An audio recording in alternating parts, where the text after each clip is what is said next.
नमस्ते दोस्तों, welcome to QR campus. जैसा कि बच्चों आप आज हमारी ये फर्स्ट क्लास है लेक्चर की जीडी की। और जैसा कि मैंने आपको बोला इस क्लास में ओनली फॉर हम बात करेंगे किसको, जीडी के रिगार्डिंग। और मैंने इसका जो पढ़ने का तरीका बहुत अलग डेवलप किया है। डेफिनेटली वो आपको बहुत अच्छा लगेगा, समझ में आएगा। उससे आपके जो ये प्रॉब्लम होती है कि एग्जाम में क्वेश्चंस नहीं सोल्व हो पाते हैं, फ्रेम देख के पता नहीं चलता है कौन सा क्वेश्चन कैसे सोल्व करें, डेफिनेटली वो इजीली सोल्व होगा बच्चों। कैसे करेंगे, क्या करेंगे, मैं आपको पहले ही वापस बता देता हूँ। हम जब लेक्चर पढ़ेंगे तो देखो स्टार्टिंग में शुरुआत में मैं आपके कुछ लास्ट ईयर के क्वेश्चन सोल्व करूँगा, यानी जो अभी तक पेपर आ गए। उससे क्या होगा, आपके दिमाग में ये एक इमेज बन जाएगी 5 से 10 वीडियो में कि किस टाइप का पेपर आता है, किस लेवल का पेपर आता है। ये इमेज आपके होनी ज़रूरी है कि लेवल हमें कहाँ तक पढ़ना, क्या ये लेवल हमारे लिए ठीक है, टफ है, जो भी है। आपको स्टार्टिंग में 5 से 10 चैप्टर में लास्ट ईयर के क्वेश्चन के करूँगा। अब ऐसा नहीं है कि लास्ट ईयर क्वेश्चन मैं आपको सोल्व करूँगा, उन लास्ट ईयर के क्वेश्चन के साथ साथ उस क्वेश्चन के रिगार्डिंग पर्टिकुलर्स नोट्स में आपको साथ साथ बनाऊंगा। जैसा कि मैंने प्रॉमिस किया था, क्वेश्चन से नोट्स बनाऊंगा। और ये तरीका आपको 5 से 6 वीडियो के बाद इतना अच्छा लगने लगा है, आप बोलोगे कि बहुत इजीली अब मैथ्स और रीजनिंग सॉल्व हो रही है, कोई दिक्कत नहीं है, इसके नंबर कहीं नहीं गए। और इतना बोल देता हूँ, जब हमारे सारे लेक्चर खत्म होंगे उसके बाद एक भी क्वेश्चन नहीं आएगा। आपको किसी अदर बुक की प्रैक्टिस करने की जरूरत नहीं है, आपको सिर्फ जो मैं आपको डेटा दूँ आपको ओनली फॉर उस पर काम करना है बच्चों। स्टार्ट करें हम क्लास, ज़्यादा टाइम वेस्ट नहीं करते हुए, ठीक है, स्टार्ट करते हैं। तो देखो क्लास लंबी भी हो सकती है क्योंकि मैं 10 क्वेश्चन अभी स्टार्टिंग में डेली लूँगा। 5 मैथ्स के, 5 रीजनिंग के 10 क्वेश्चंस होंगे। पर वो 5 क्वेश्चंस में खाली वो एक क्वेश्चन नहीं होगा, उसके आसपास के जितने क्वेश्चंस होंगे सारे सोल्व होंगे, जो पूरा बताऊंगा मैं आपको, ठीक है। तो लास्ट तक हम इस तरह से करते हुए पूरा अपना रीजनिंग मैथ्स खत्म करेंगे। और ऐसा इस तरह से स्विच करते हुए पढ़ेंगे तो आपको धीरे धीरे रीजनिंग मैथ्स के क्वेश्चन एक लगेगा, एक ही सब्जेक्ट है, 2 सब्जेक्ट है ही नहीं, ठीक है। चलो स्टार्ट करते हैं। तो सबसे पहले ये आपके एसएससी जीडी 16 नवंबर 2021 का है। आप चाहो तो ये सारे क्वेश्चन आप सर्च कर सकते हो, आपको गूगल पे मिल जाएंगे। मैंने भी वहाँ से ही लिए, ठीक है। तो गूगल पे आपको मिल जाएंगे और गूगल से जो जिस पेपर को आप डाउनलोड करोगे वही पेपर के क्वेश्चंस मैंने लिए। इसलिए लिए हैं पहले कि आपको ये बता पाऊँ कि जीडी बहुत ईजी है, सही तरीका क्या होना चाहिए पढ़ने का, बस वो सिखाना है। अब मैं यहाँ पे क्वेश्चंस करूँगा, ठीक है, और हम सॉल्व करेंगे। अच्छा पहले दूसरा आ गया, एक क्वेश्चन बीच में आ गया, ठीक है। ठीक है, पहला हम स्टार्ट करते हैं पहले क्वेश्चन से। तो पहला क्वेश्चन है, इन अ सर्टेन कोड लैंग्वेज। देखो अब यहाँ हो सकता है, अच्छा सबसे अच्छी बात मैं बताऊँ, रिकॉर्डेड वीडियो अभी डाल रहा हूँ, उसका एक फ़ायदा और है जो मुझे आज समझ में आया कि ये फ़ायदा आपके लिए, मुझे भी आज लगा कि ये फ़ायदा आपके लिए हो सकता है। आपको बता दूँ कि जब भी आप जैसे मान लो वीडियो पढ़ रहे हैं अभी, ठीक है, ये क्वेश्चन कर रहे हैं, बहुत जने हो सकता है मेरे से कोडिंग डिकोडिंग पूरी पढ़ लिए होंगे यूट्यूब पे, और बहुत जने हो सकता है अभी नए हों, अब जिन्होंने ऐप खरीदी है, ठीक है, ऐप में जो आप देख रहे हो।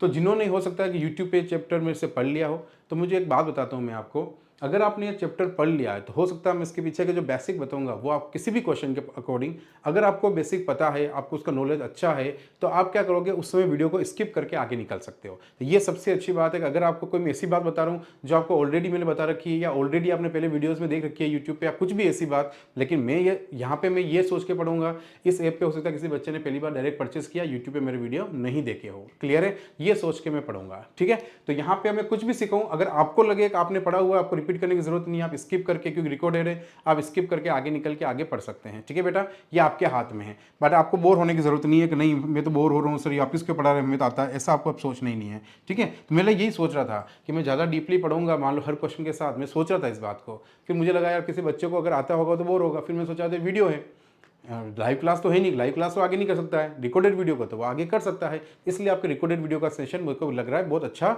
रहने वाला है, ठीक है। आपको बोर नहीं होने दूंगा, परफेक्टली सीखेंगे, और हर क्वेश्चन के जब तक डेप्थ तक नहीं जाएंगे तब तक आगे नहीं बढ़ेंगे, ठीक है। क्योंकि ये क्वेश्चन बस एक बार नहीं, एक बार पढ़ लिया मतलब अगली बार आएगा तो आपको करना है, यूनिक इसके में जो 50 क्वेश्चन करूंगा तो समझ में आएगा।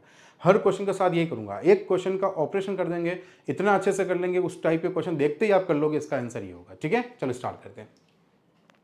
तो इन क्वेश्चंस में देखो, जब भी आपको ऐसा लिखा हो, इस तरह 3-4 वर्ड दिए हो, इंडिया इज माय कंट्री, इसका कोड जैसे 1 2 3 4 है ना, SAM same is my friend 8634, my country का अर्थ है 73, यानी जितने यहाँ पे आपको वर्ड दिख रहे हैं उनके नंबर दिख रहे हैं, ठीक है।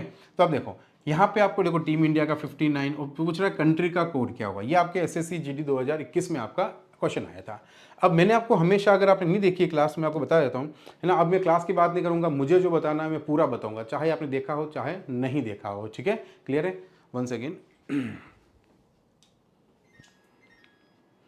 देखो बच्चों, अब हमें क्या करना है समझना, सबसे पहले हमें बस ये ढूंढना है कि कंट्री कहाँ लिखा हुआ है। जब भी ये कोडिंग डिकोडिंग का क्वेश्चन आए जिसमें इनका कोड ये है, अब देखो इसमें होता क्या है, इन चारों का कोड ये है। तो बस ये बात सीक्वेंस में नहीं है कि ये चारों सीक्वेंस में हो। अब जरूरी नहीं है कि इंडिया का कोड 8 ही हो, 5 भी हो सकता है, 3 भी हो सकता है। मतलब इन 4 वर्ड के कोड इन चारों नंबर में से ही एक है, बस सीक्वेंस फिक्स नहीं है।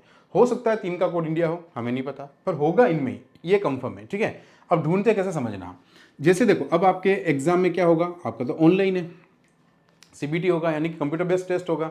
अब ऑनलाइन टेस्ट में क्या होता है, आप पेन को टच नहीं कर सकते हो। और मैंने जैसा कि आपको वादा किया है कि जब आप मेरी ऐप पे आओगे तो हम बिल्कुल एग्जाम में क्या करने वाले हैं बिल्कुल वैसे पढ़ेंगे। तो यहाँ पे मैं भी अपना पेन बिल्कुल क्या करूँगा, बंद कर दूंगा। मैं भी अपना पेन बिल्कुल, बस ये कर्सर, जैसे आपको माउस मिलेगा तो आपका कर्सर मूव होता है, ऐसे कर्सर दिख रहा है ना आपको, ऐसे मूव होगा। तो मैं भी कर्सर का यूज़ करूँगा। ठीक है बेटा, अब कर्सर का यूज़ करते हो आपको बताऊँगा कैसे क्या करना है। तो देखो यहाँ पे पेन का कुछ टच नहीं करूँगा, मैं भी वैसे ही काम करूँगा जैसा एग्जाम में होना है। क्योंकि अगर मैं अभी कोई कंफर्ट जोन से आपको बता रहा हूँ, पर आपके लिए तो, क्योंकि आप भी किसी बुक से करते हो तो वहाँ पे कंफर्ट हो सकता है, लेकिन कंप्यूटर स्क्रीन पे कुछ टच नहीं हो सकता, बस कर्सर मूव हो सकता है। तो एग्जाम में कैसे करेंगे समझो। हम सबसे पहले कंट्री को देखेंगे कितनी बार लिखा हो, मैं पेन टच नहीं करूँगा। कंट्री कितनी बार है, यहाँ पे है कंट्री, देखो इसमें देखो इंडिया इज माई कंट्री, यहाँ पे है। और आगे देखते हैं, और कंट्री का ही है क्या, इसमें नहीं है, इसे सर्च मारो, कंट्री यहाँ पे है कि नहीं है, 2। और इसमें देखो इंडिया, यानी कितनी कंट्री मिली हमें, 2। तो एक तो मुझे फर्स्ट लाइन में मान ली इस नंबर में, यानी इसके कोड क्या है, इस नंबर में। क्लियर मेरी बात, यानी कंट्री एक इस नंबर में कहीं ना कहीं इसका कोड छुपा होगा। दूसरा कंट्री आ रहा है, मतलब एक नंबर इसमें कहीं ना कहीं होगा। अब मुझे बताओ इसमें और इसमें ऐसा कौन सा नंबर है जो कॉमन है, ऐसा कौन सा नंबर है जो कॉमन है। आप बोलेगे सर इसमें भी 7 है, इसमें भी 7 है, इसमें भी 3 है, इसमें भी 3 है। अब तो प्रॉब्लम हो गई कि सर 7 दे या 3 दे। तो इसका मतलब कंट्री 2 बार था ना, तो 7 और 3 में से कोई ना कोई ऐसा होगा जो सिर्फ और सिर्फ 2 बार होगा। अगर 7 और 3 इसके अलावा और कहीं भी आपको दिख गया तो वो कंट्री का कोड नहीं हुआ। क्यों, क्योंकि कंट्री 2 बार, तो उसका जो कोड बनेगा वो भी सेम होगा, वो भी तो उस लाइन में 2 बार ही होगा। जो 3 बार होगा उसका कोड 3 बार, जो वर्ड 1 बार होगा उसका कोड 1 बार। यानी कि इस टाइप में बस इतना देखना है कि कौन सा वर्ड कितनी बार है उसी लाइन में, उसका कोड उतनी बार ही होना चाहिए। अब मुझे बताओ 7 और 3 यहां तो है ही है, अब ये देखो 7 और 3 और कहीं है क्या, तो आपने देखा 3 यहां पे भी है, जबकि इसमें कहीं कंट्री नहीं आ रहा है। इसका मतलब 3 किसी और का कोड है जो 3 बार होगा। जैसे देखो इसमें 3 बार कौन है, आपको बताता हूं समझाने के लिए। इसमें 3 बार कौन है, India is my country, same is है, और इसमें माई, तो माई आ रहा है, देखो माई इसमें भी है, पहली वाली लाइन में माई इसमें भी है और माई इसमें भी है। इसका मतलब 3 इसमें भी है, 3 इसमें भी है, 3 इसमें भी है। तो माई का कोड क्या हो गया, 3। तो 7 तो 3 में से किसको लेंगे, तो 7 आपका क्या होगा बच्चों, आंसर होगा। क्यों होगा, अब आपको रीजन समझ में आया होगा, क्योंकि जबकि कॉमन तो 7 और 3 दोनों ही थे, पर 7 ही क्यों हुआ, क्योंकि 3 कितनी बार था, 3 बार, जबकि कंट्री कितनी बार था, 2 बार। तो ये टाइप आज के बाद कभी भी आए तो मेरे को नहीं लगता है मुझे आपको डीपली समझाने की जरूरत पड़ेगी। क्यों, क्योंकि कंट्री जितनी बार उसका कोड उतनी बार। ठीक है, मैंने क्वेश्चन देखो ये लास्ट ईयर के लिए है, जिससे आपको क्लियर भी हो। हाँ, ये क्वेश्चन मेरे को इसलिए पढ़ना है क्योंकि same as it is question आया हुआ है।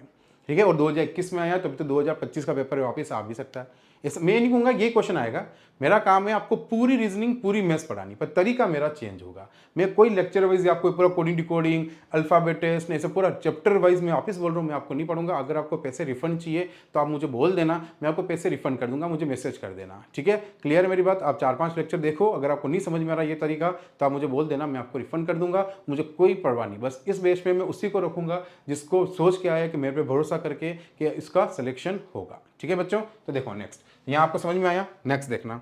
तो ये पहला क्वेश्चन आपका आंसर क्या होगा, 7। क्लियर है, तो कंट्री का कोड कितना होगा, 7। अब मैं आपके लिए नोट्स के लिए लिख देता हूँ। कभी आप पीडीएफ देखो तो आपको क्या नोट्स बना रहा हूँ, जहाँ पे कंट्री है वहाँ से कंट्री को हम काट देंगे। एक तो कंट्री यहाँ था, एक कंट्री यहाँ था, तो इसका कोड इस लाइन में था। ठीक है, फिर इसका कोड इसमें, इसका कोड यहाँ था, तो यहाँ पे दोनों में एक कॉमन नंबर कौन था, वो था 7 तो आंसर क्या होगा कंट्री का 7। ठीक है, चलो नेक्स्ट देखते हैं। क्वेश्चन नंबर 2 की तरफ बढ़ते हैं। 2 क्या बोल रहा है देखो, हम वही एक मैथ्स का एक रीजनिंग का स्विच करने के साथ साथ सीखेंगे प्रॉपर।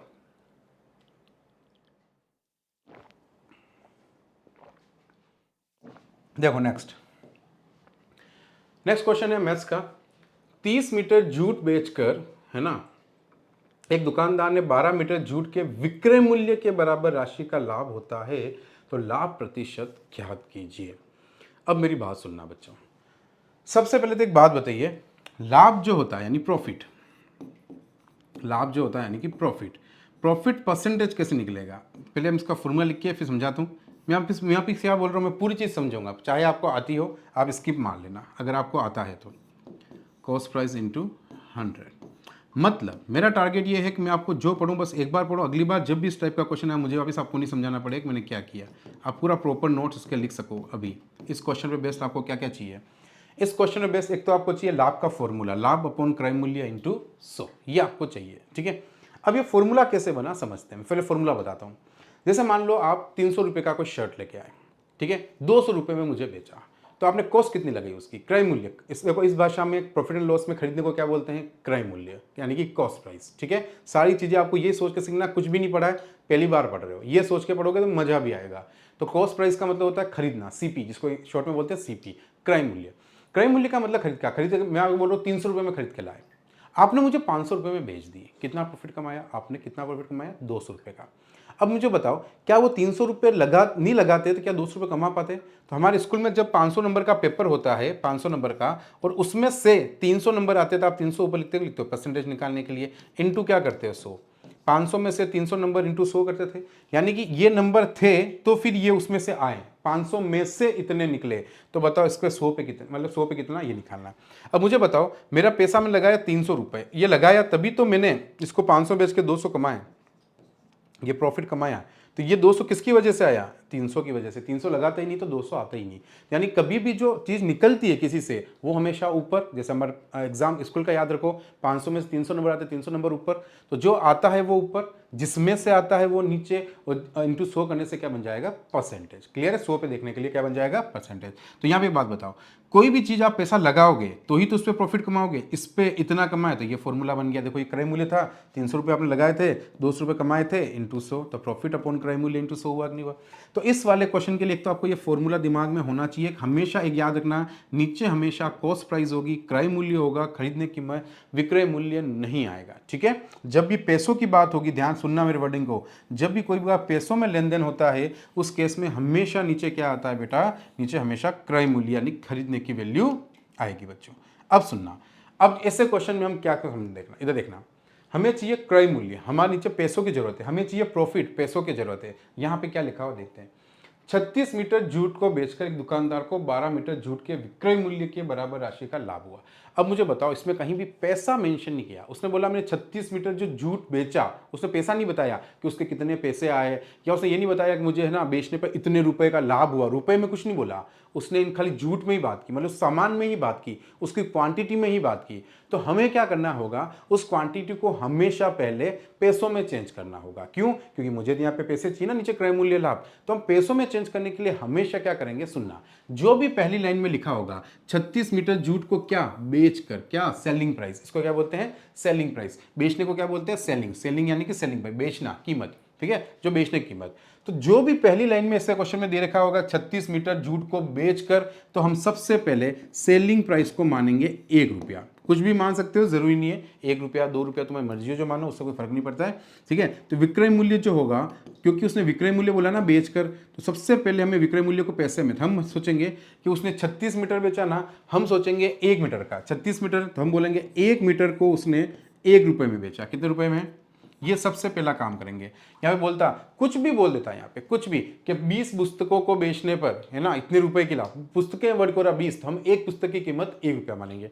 कुछ भी बोले हम 1 रुपये की, एक चीज की कीमत 1 रुपया मानेंगे हमेशा। ये काम आपको सबसे पहले करना है जब आपको रुपए नहीं देकर क्वांटिटी में कुछ बेच रहा हो। 20 किताबें बेचकर हमें इतने रुपए का लाभ हुआ, इतनी किताबों के बराबर लाभ हुआ, कुछ भी शब्द ऐसा है, सबसे पहले तो आपको ये देखना है कि जब भी कोई चीज बेच रहा है, वस्तु बेच रहा है, तो उस वस्तु का मूल्य, उस एक वस्तु का मूल्य, जो भी बेच रहा है उसका एक वस्तु का मूल्य आपको हमेशा 1 रुपया मानना है। ये हो गया आपका पहली बात। अब इससे होगा क्या देखना, अब जैसे ही मैंने 1 रुपया बोला, तो अब बताओ कितना मीटर उसने टोटल बेचा, आप खुद सोचो, 1 रुपए का 1 मीटर है, तो उसने कितना मीटर बेचा, 36 मीटर बेचा। कितना मीटर बेचा, 36 मीटर। तो 1 मीटर की वैल्यू अगर अपन ने 1 मानी है, तो 36 मीटर की वैल्यू कितने रुपए बनी होगी, तो आप बोलोगे 36 रुपए। बिल्कुल परफेक्ट बात है कि नहीं। तो इसका मतलब ये 36 रुपए क्या आई, टोटल क्या आई, सेलिंग प्राइस आई कि नहीं, यानी विक्रय मूल्य आया कि नहीं आया, सेलिंग प्राइस, मुझे बताओ, क्या 36 रुपए टोटल विक्रय मूल्य आया। यस, 1 रुपए की एक चीज बेच रहे हो तो 36 रुपए में सारी बेच दी होगी। तो इसका मतलब हमने पैसे कितने कमाए, हमारी सेलिंग प्राइस कितनी, यानी बेचने की कीमत कितनी है, विक्रय मूल्य कितना है, तो हम बोलेंगे टोटल हमने कितना कमाया, टोटल हमारे पास कितना रुपए आया, 36 रुपए आया। ये हो गया हमारी सेलिंग प्राइस। क्यों, क्योंकि बेचा है। आगे देखते हैं, एक दुकानदार को 12 मीटर जूट के विक्रय मूल्य, अब एक जूट का विक्रय मूल्य हमने 1 मीटर का कितना माना था, 1 माना था, तो 12 मीटर जूट बेचा है, तो 1 मीटर का 1 रुपया हमने बेचने में लगाया है। विक्रय मूल्य बोला ना, एक चीज को 1 रुपये में बेचा, तो 12 चीज के कितने रुपए कमाए होंगे, 12। तो इसका मतलब बोला विक्रय मूल्य के बराबर राशि का लाभ होता है, तो उसको लाभ कितने रुपए का होगा, 1 मीटर 1 रुपये का, तो 12 मीटर 12 रुपये का लाभ हुआ कि नहीं हुआ, हमें ये भी मिल गया। ठीक है, तो अब हमें देखो हमारे फॉर्मूले में जो वैल्यू चाहिए, एक तो लाभ चाहिए, वो मिल गया कितने रुपए, 12, लाभ अपन, पर नीचे तो क्रय मूल्य चाहिए। अब एक चीज सोचो, इसको कभी भी करना हो आप मेरे ऊपर ले लेना, कभी भी विक्रय मूल्य और लाभ दे रखा हो ना आपको, कॉस्ट प्राइस, एक बार सोचना, दिमाग लगाना, आपने कोई चीज मुझे 36 रुपए में बेची, सोचो खाली, आपने कोई चीज मुझे 36 रुपए में दे दी, ये लो सर 36 रुपए में आप ले जाओ, और फिर आप मन ही मन खुश हो रहे हो, यार मुझे तो 12 रुपए का लाभ हो गया। क्या खुश हो रहे हो, मुझे तो 12 रुपए का लाभ हो गया। तो मुझे बताओ, तुमने वो 36 रुपए में चीज बेच दी मेरे को, फिर तुम बोल रहे हो मुझे 12 रुपए का लाभ हुआ है, तो एग्जैक्टली तुम्हें कितने रुपए का लाभ हुआ है, तो तुम क्या बोलोगे, सर 36 रुपए में से 12 रुपए मैंने कमाए, तो मेरे जेब के कितने लगे होंगे, तो जेब के कितने लगे होंगे मेरे 24 रुपए, कितने लगे होंगे 24 रुपए। क्लियर है मेरी बात, तो आपके जेब के कितने लगे, तो क्रय मूल्य कितना लगा होगा, सीपी कितनी होगी क्रय मूल्य, तो आप बोलोगे सर 24 रुपए। ये सुनो, सोचो, खुद सोचो, आप मुझे तो समझो, आप मुझे 10 रुपए में कोई चीज बेच रहे हो और आप बोल रहे हो 3 रुपए मैंने लाभ के कमाए मेरे से, तो आपने कितने लगाए 7 रुपए, तभी तो 3 रुपए कमाए, तो 10 रुपए लिए मेरे से और बोल रहे हो 3 रुपए कमाए, तो 7 रुपए तो आपका क्रय मूल्य है, तभी तो ना। तो अब इसका मतलब तुमने टोटल मेरे से इससे लिए 36 रुपए और 12 रुपए ही लाभ के, बाकी बचे हुए सारा क्या है आपका लगाया हुआ पैसा, इसका क्रय मूल्य भी मिल गया। और फॉर्मूले में परसेंटेज निकालने के लिए इंटू क्या करते हैं हम लोग, 100 करते, तो 12 दूनी 24, तो 2 का भाग 50 में, तो बताओ 50% आंसर आया कि नहीं आया बच्चों। तो आप ऑप्शन नंबर कौन सा लगाना था, एग्जैक्ट में बी लगाना था।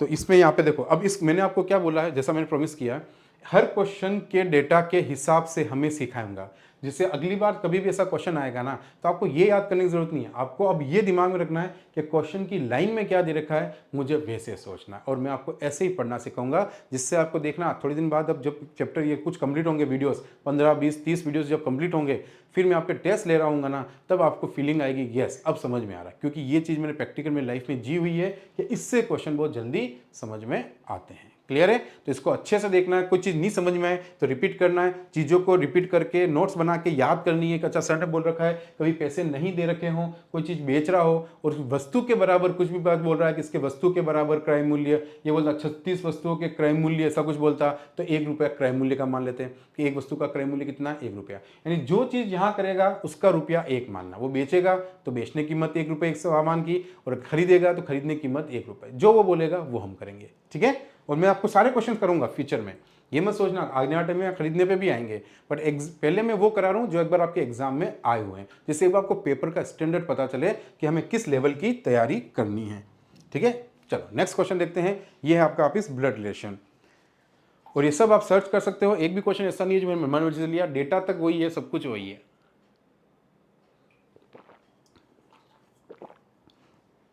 मुझे बस आपको सिखाना है कि इन क्वेश्चंस को सॉल्व कैसे करते हैं।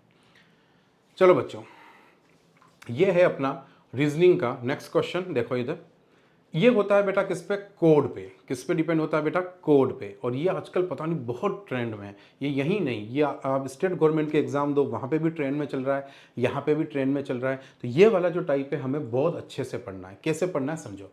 इस वाले टाइप में क्या होता है, जैसे आपको R plus S mean R is a daughter of S, R minus S means R is a husband, ये इन्फॉर्मेशन आपको गिवन होती है। ये जो ऊपर दिख रहा है ये गिवन होता है। ठीक है, नॉर्मली में देखो, इससे देखो अभी ये क्वेश्चन आया हुआ भी है, और मैं आपको एक बात और बोल देता हूँ, नॉर्मली देखो मेरा एक काम होगा, मैं आपको परफेक्ट बना के भेजूँ, ठीक है, बट आपको मैं एक बात बोल देता हूँ, नॉर्मली क्या होता है, इसमें जो ये इंफॉर्मेशन लिखी हुई दिख रही है ना, देखो ध्यान से, R प्लस एस का अर्थ है R एस की बेटी है। ये जो बेटी वर्ड, ये जो पति वर्ड, ध्यान से देखना, अभी एक चीज़ नई सीखने वाली है।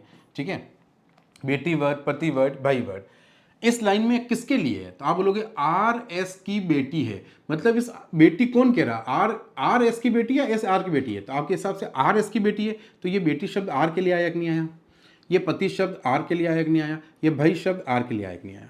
नॉर्मली स्टेट गवर्नमेंट के एग्जाम हो या सेंट्रल लेवल के एग्जाम, जो 12th पास है, ऐसे एग्जाम जो है, उनमें हमेशा क्या होता है, ये जो शब्द होते हैं ना, ये वाले शब्द जितने भी दिख रहे हैं, ये नॉर्मली फर्स्ट वाला जो पर्सन होता है ना, यहाँ लिखा हुआ, उसके लिए लिखे जाते हैं, और वो जो पर्सन है ना वो यहाँ पे देखो कहाँ लिखा होगा, फर्स्ट की तरफ लिखा होगा, मतलब सिंबल के किस तरफ लिखा हुआ है, प्लस के भी इधर, माइनस के भी इधर, इंटू के भी इधर, ठीक है। अब जैसे यहाँ पे ऐसा भी हो सकता था, आर प्लस एस का अर्थ है एस आर की बेटी है, ठीक है। तो ये बेटी वाले किसके लिए हो गया, एस के लिए हो गया कि नहीं हो गया, हो सकता था एस आर का पति है। देखो यहाँ पे चेंज हो सकता है, और मैंने आपको क्या बोला, मैं सिर्फ एक क्वेश्चन नहीं करूंगा, पूरा उसका सिस्टम खोल के आपको पढ़ूंगा, ठीक है। आप ध्यान से बस देखते हो, नोट्स यहाँ बनाने हैं आपको मेरे साथ साथ, और एस आर का भाई है। तो इसके बाद ये कभी ज़िंदगी में क्वेश्चन तुम्हारे सामने आएगा ना, तो तुम समझ लो ये क्वेश्चन तुम्हारा कोई रोक नहीं सकता, अगर ये मैं जो पढ़ा रहा हूँ अच्छे से सोच के अच्छे से नोट्स बना लिए तो, ठीक है। अब ये आपके 3 कंडीशन यहाँ पे आपको दे रखी है, एस आर की बेटी है, एस आर का पति है, ये मैं बोल रहा हूँ इसकी जगह ये लिखा होता, तो बताओ ये सारी बात तो मैंने क्या बोला, जो फर्स्ट लाइन होती है उसी के लिए होती है। तो इस बार फर्स्ट में कौन लिखा हुआ है, एस लिखा हुआ है, कौन लिखा हुआ है, एस लिखा हुआ है, तीनों में क्या एस है। तो देखो एस आर की बेटी है, एस आर का पति है, तो यहाँ पे देखो सबसे पहले देखो, या तो आर की बात होगी इन दोनों में से, या एस की बात होगी, या तो आर के लिए बोलेगा या एस के लिए बोलेगा, ठीक है। अब सुनो, अगर आपको आर के, देखो यहाँ पे आपका आर के लिए बोला है, तो आप देखो सिंबल के इस तरफ एक नहीं है, ये सिंबल के सारे इस तरफ एक नहीं है, इस सिंबल के इधर है, इस सिंबल के इधर है, तो हर जना सिंबल के इधर है या नहीं है, ठीक है, क्लियर मेरी बात। तो जब सिंबल के अगर इधर है, सिंबल के इस तरफ, ये जो सारी इंफॉर्मेशन सिंबल को देखो प्लस माइनस इनटू, इस तरफ है एरो का निशान, और अगर यही वाला सिचुएशन ये होती, तो मुझे बताओ ये सारे एस कहाँ लिखे हुए हैं, सिंबल के इस तरफ, ऐसे है ना। तो या तो ये सिंबल के इधर वाले की बात कर रहा होगा, या सिंबल के इधर वाले की बात कर रहा होगा।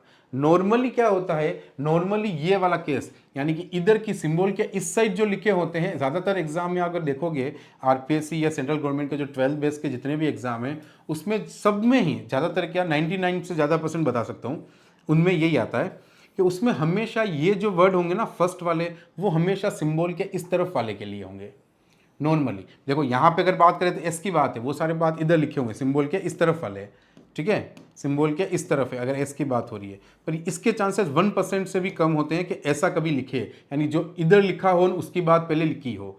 नॉर्मली जो इधर लिखा हुआ होता है सिंबल के, उसकी बात करता है सबसे पहले, ठीक है। अब दोनों ही बता रहा हूँ मैं आपको, देखो मेरा काम है एग्जाम में कुछ ना छूटे, सिर्फ यही क्वेश्चन नहीं है कि ये आ गया तो हमें यही करके जाना है, हमें इसके दोनों पहलू देखने, या तो ये होगा या ये हो सकता है।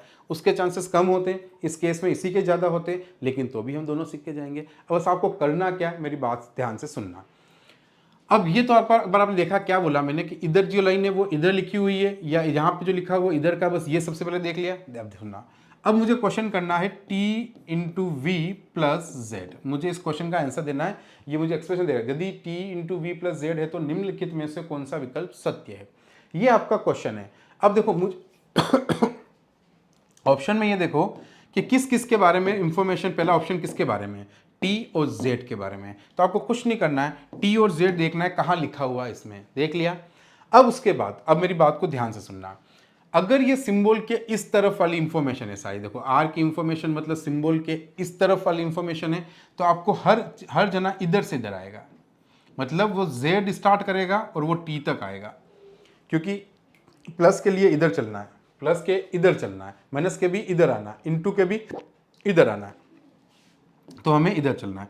तो 99% आंसर एग्जाम में यही होंगे कि आपको हमेशा इधर वाले को तो स्टार्ट करना है इधर वाले से, और इधर वाले पे क्या करना है, एंड करना है। अब कैसे करना समझना, प्लस का अर्थ क्या लिखा हुआ है वहाँ पे, बेटी। तो आपको क्या करना है, देखो ये इसको क्या बोल रहा है, ये इसको क्या बोल रहा है, बेटी, और ये इसका इंटू का मतलब क्या है यहाँ पे भाई। ये लिखना नहीं है, सब मैं आपको भी ओरली करके दिखाऊंगा, आपको बस नोट्स के लिए लिख रहा हूँ।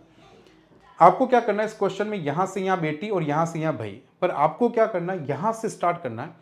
ये आदमी अपने मुंह से क्या बोलेगा आपको वो बोलना है। कैसे देखना, इसने बोला इसको ये मेरी बेटी है, तो देखो जब स्टार्टिंग में इससे स्टार्ट करें ना, इसका जेंडर हमें नहीं पता है लड़का है या लड़की है, बट बोला ये मेरी बेटी है तो ये एक लड़की होगी। तो जब भी फीमेल हमें मिलेगी तो हम उसके ऊपर माइनस सोचेंगे, और जब भी मेल होगा तो वो प्लस के ऊपर देखते हैं। तो ये मेरी बेटी है, इसने बोला। अब आगे वाली बेटी वाली क्या बोल रही है, तो ये बोली, आगे वाली बोल रही है कि ये मेरा कौन है, भाई है, तो ये तो इसकी बेटी और ये इसका कौन हुआ, भाई। क्लियर मेरी बात। तो इसकी बेटी और बेटी का भाई इसके लिए क्या हुआ, बेटा हुआ कि नहीं हुआ, क्लियर है मेरी बात? बेटा हुआ कि नहीं हुआ? तो सुनना, तो इस क्वेश्चन में क्या हुआ, इसने जेड ने बोला ये मेरी बेटी और ये इसके बेटी का भाई है, तो इसकी बेटी का भाई इसके मुंह से क्या निकलेगा, बेटा निकलेगा, निकलेगा, क्योंकि इसकी बेटी का भाई, तो इसके लिए बोलना जो भी बोलना है। तो ये मेरी बेटी इसने बोला और इसकी बेटी आगे लोग क्या बोली, ये मेरा भाई है, इसका भाई है, तो बताओ इसके लिए क्या रिश्ता रखा उसने, बेटा। अब हमें यहाँ पढ़ के देखना पड़ेगा कि लिखा हुआ सही है क्या। T is the uncle of Z, देखो पहला वाला T is the uncle of Z गलत है। T is the father of Z, क्या टी फादर बना जेड का, नहीं, टी तो बेटा बना। तीसरा है T is the son of Z, तो टी जेड का क्या बना, सन बना। तो ये लाइन सही है कि नहीं है बताओ। हमारे हिसाब से देखो टी जेड का बेटा है या नहीं है, और ऑप्शन के हिसाब से अभी T is the son of Z है या नहीं है, तो हमारा ऑप्शन नंबर कौन सा होगा बच्चों, सी होगा। ठीक है, आई होप आपको थोड़ा बहुत समझ में आया होगा। डेफिनेटली थोड़ा सा टाइम अभी मुझे और देना पड़ेगा 110% समझाने के लिए। ठीक है, अब मैं क्या करूँ, थोड़ा चेंज कर रहा हूँ, कैसे समझना। अब मान लो यही क्वेश्चन ऐसा लिखा होता, z इधर होता, इंटू यही होता, v यही होता, और प्लस यही होता, और ये t इधर होता।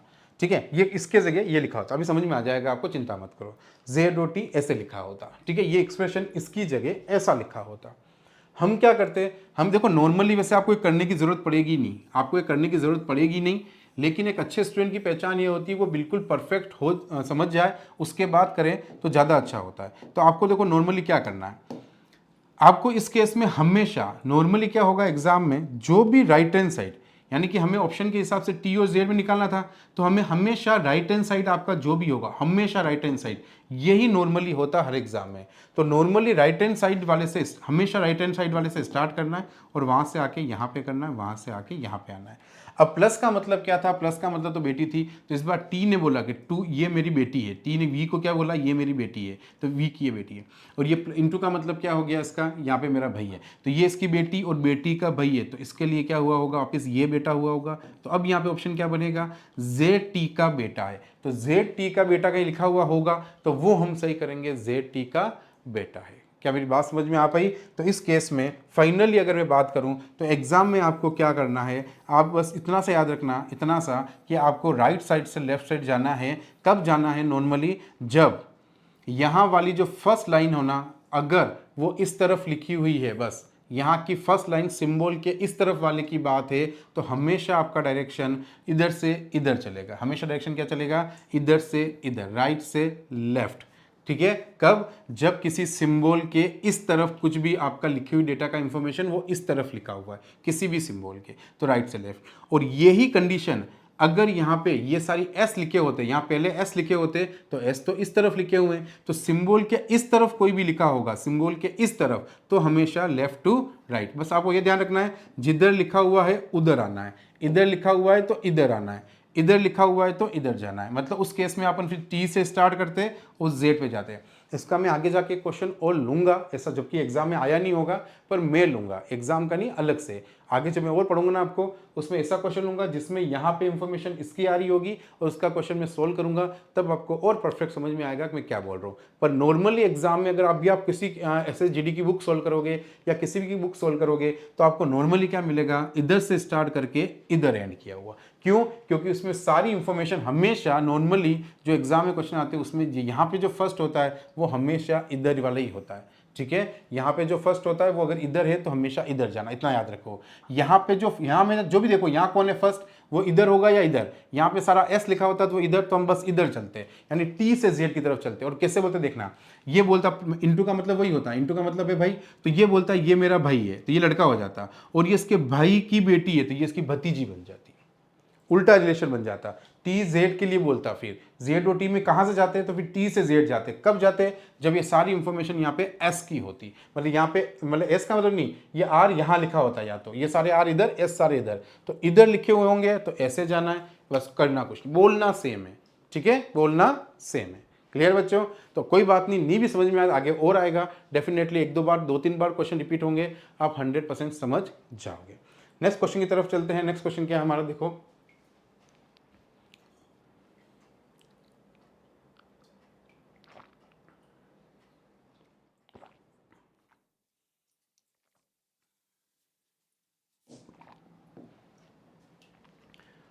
725 मीटर लंबी एक रेलगाड़ी 235 मीटर लंबी सुरंग को 48 सेकंड में पार करती है, तो रेलगाड़ी की गति ज्ञात कीजिए। SSGD सब 2021 के पेपर ही लिखे थे। एक बार मैंने धीरे धीरे सारे लूँगा, मैं हर पेपर करा दूंगा। एक भी पेपर ऐसा नहीं जो जीडी का आपके है अवेलेबल और आपके यहाँ सोल्व नहीं होगा, वो भी होंगे, एक्स्ट्रा क्वेश्चंस भी होंगे, सब कुछ होगा। बिलीव करो, ये आपकी ज़िंदगी का पहला लेक्चर ऐसा होगा जिसका कंप्लीट होने के बाद आप ये ज़रूर मुंह से निकलेगा, मैथ्स रीजनिंग की टेंशन खत्म। ये नंबर तो आप किसी भी एग्जाम में हमारे प्रॉब्लम नहीं देंगे, खास करके 12 पास वाले एग्जाम जिसमें ये चैप्टर्स जो हम पढ़ रहे हैं सारे आ रहे होंगे, ठीक है। और जीडी में तो भूल जाओ, बिल्कुल जीडी की कर रहे हो ना, तो जीडी में बिल्कुल भी प्रॉब्लम नहीं होगी, ठीक है। अब स्टार्ट करते हैं बेटा, देखना यहाँ पे समझ लो। 725 metre long train passes a tunnel 235 metre long in 48 second, find the speed of the train. अब मेरी बात सुनना, एक स्पीड डिस्टेंस का आपका एक चैप्टर है मैथमेटिक्स में, है ना, स्पीड और डिस्टेंस में, उसमें आपके पार्ट आएगा ट्रेन्स और बोट वाला, ठीक है। ये ट्रेन्स वाले पार्ट का एक क्वेश्चन है। अब मैं आपको एक बात बता रहा हूँ, अच्छे से याद रखना कि जब भी ट्रेन पे बेस कोई भी क्वेश्चन आए, बहुत ईजीएस्ट तरीका दे रहा हूँ, इतना ईजी जिससे आपके कभी प्रॉब्लम होने वाली नहीं है, ठीक है। तो सबसे पहले आपको इसके लिए क्या क्या पता होना चाहिए वो हम पहले जान लेते हैं। उसके बाद जैसे मैंने बोला ना, हर क्वेश्चन के लिए आपके दिमाग में, मैंने आपको यही बोला है कि जैसे मैंने ये क्वेश्चन पढ़ा आप ट्रेन का अगली बार, तो उसके लिए मुझे क्या क्या दिमाग में होना चाहिए। एक तो दिमाग में ये होना चाहिए कि कभी भी कोई भी ये चीज़ किलोमीटर प्रति घंटा, इसका क्या मतलब होता है, ये चीज़ पता होनी चाहिए। किलोमीटर प्रति घंटे का मतलब होता है कि कोई भी चीज़ एक घंटे में कितना किलोमीटर जा रहा है ये बताएगा। प्रति घंटा, प्रति मतलब एक घंटे, एक घंटे में 10 किलोमीटर जा रहे हो या एक घंटे में 20 किलोमीटर जा रहे हो, ये होती है स्पीड। इसको क्या बोलते हैं, किलोमीटर प्रति घंटा का मतलब कितनी टाइम में कितनी डिस्टेंस को कवर करना, इसको बोलते हैं स्पीड कितनी है आपकी, ठीक है। अब सुनना, तो सबसे पहले एक बात ये पता होनी चाहिए, कभी भी किलोमीटर प्रति घंटा को मीटर प्रति सेकंड में कन्वर्ट करने की जरूरत पड़ जाए तो सीधा आप 5/18 का गुणा करोगे।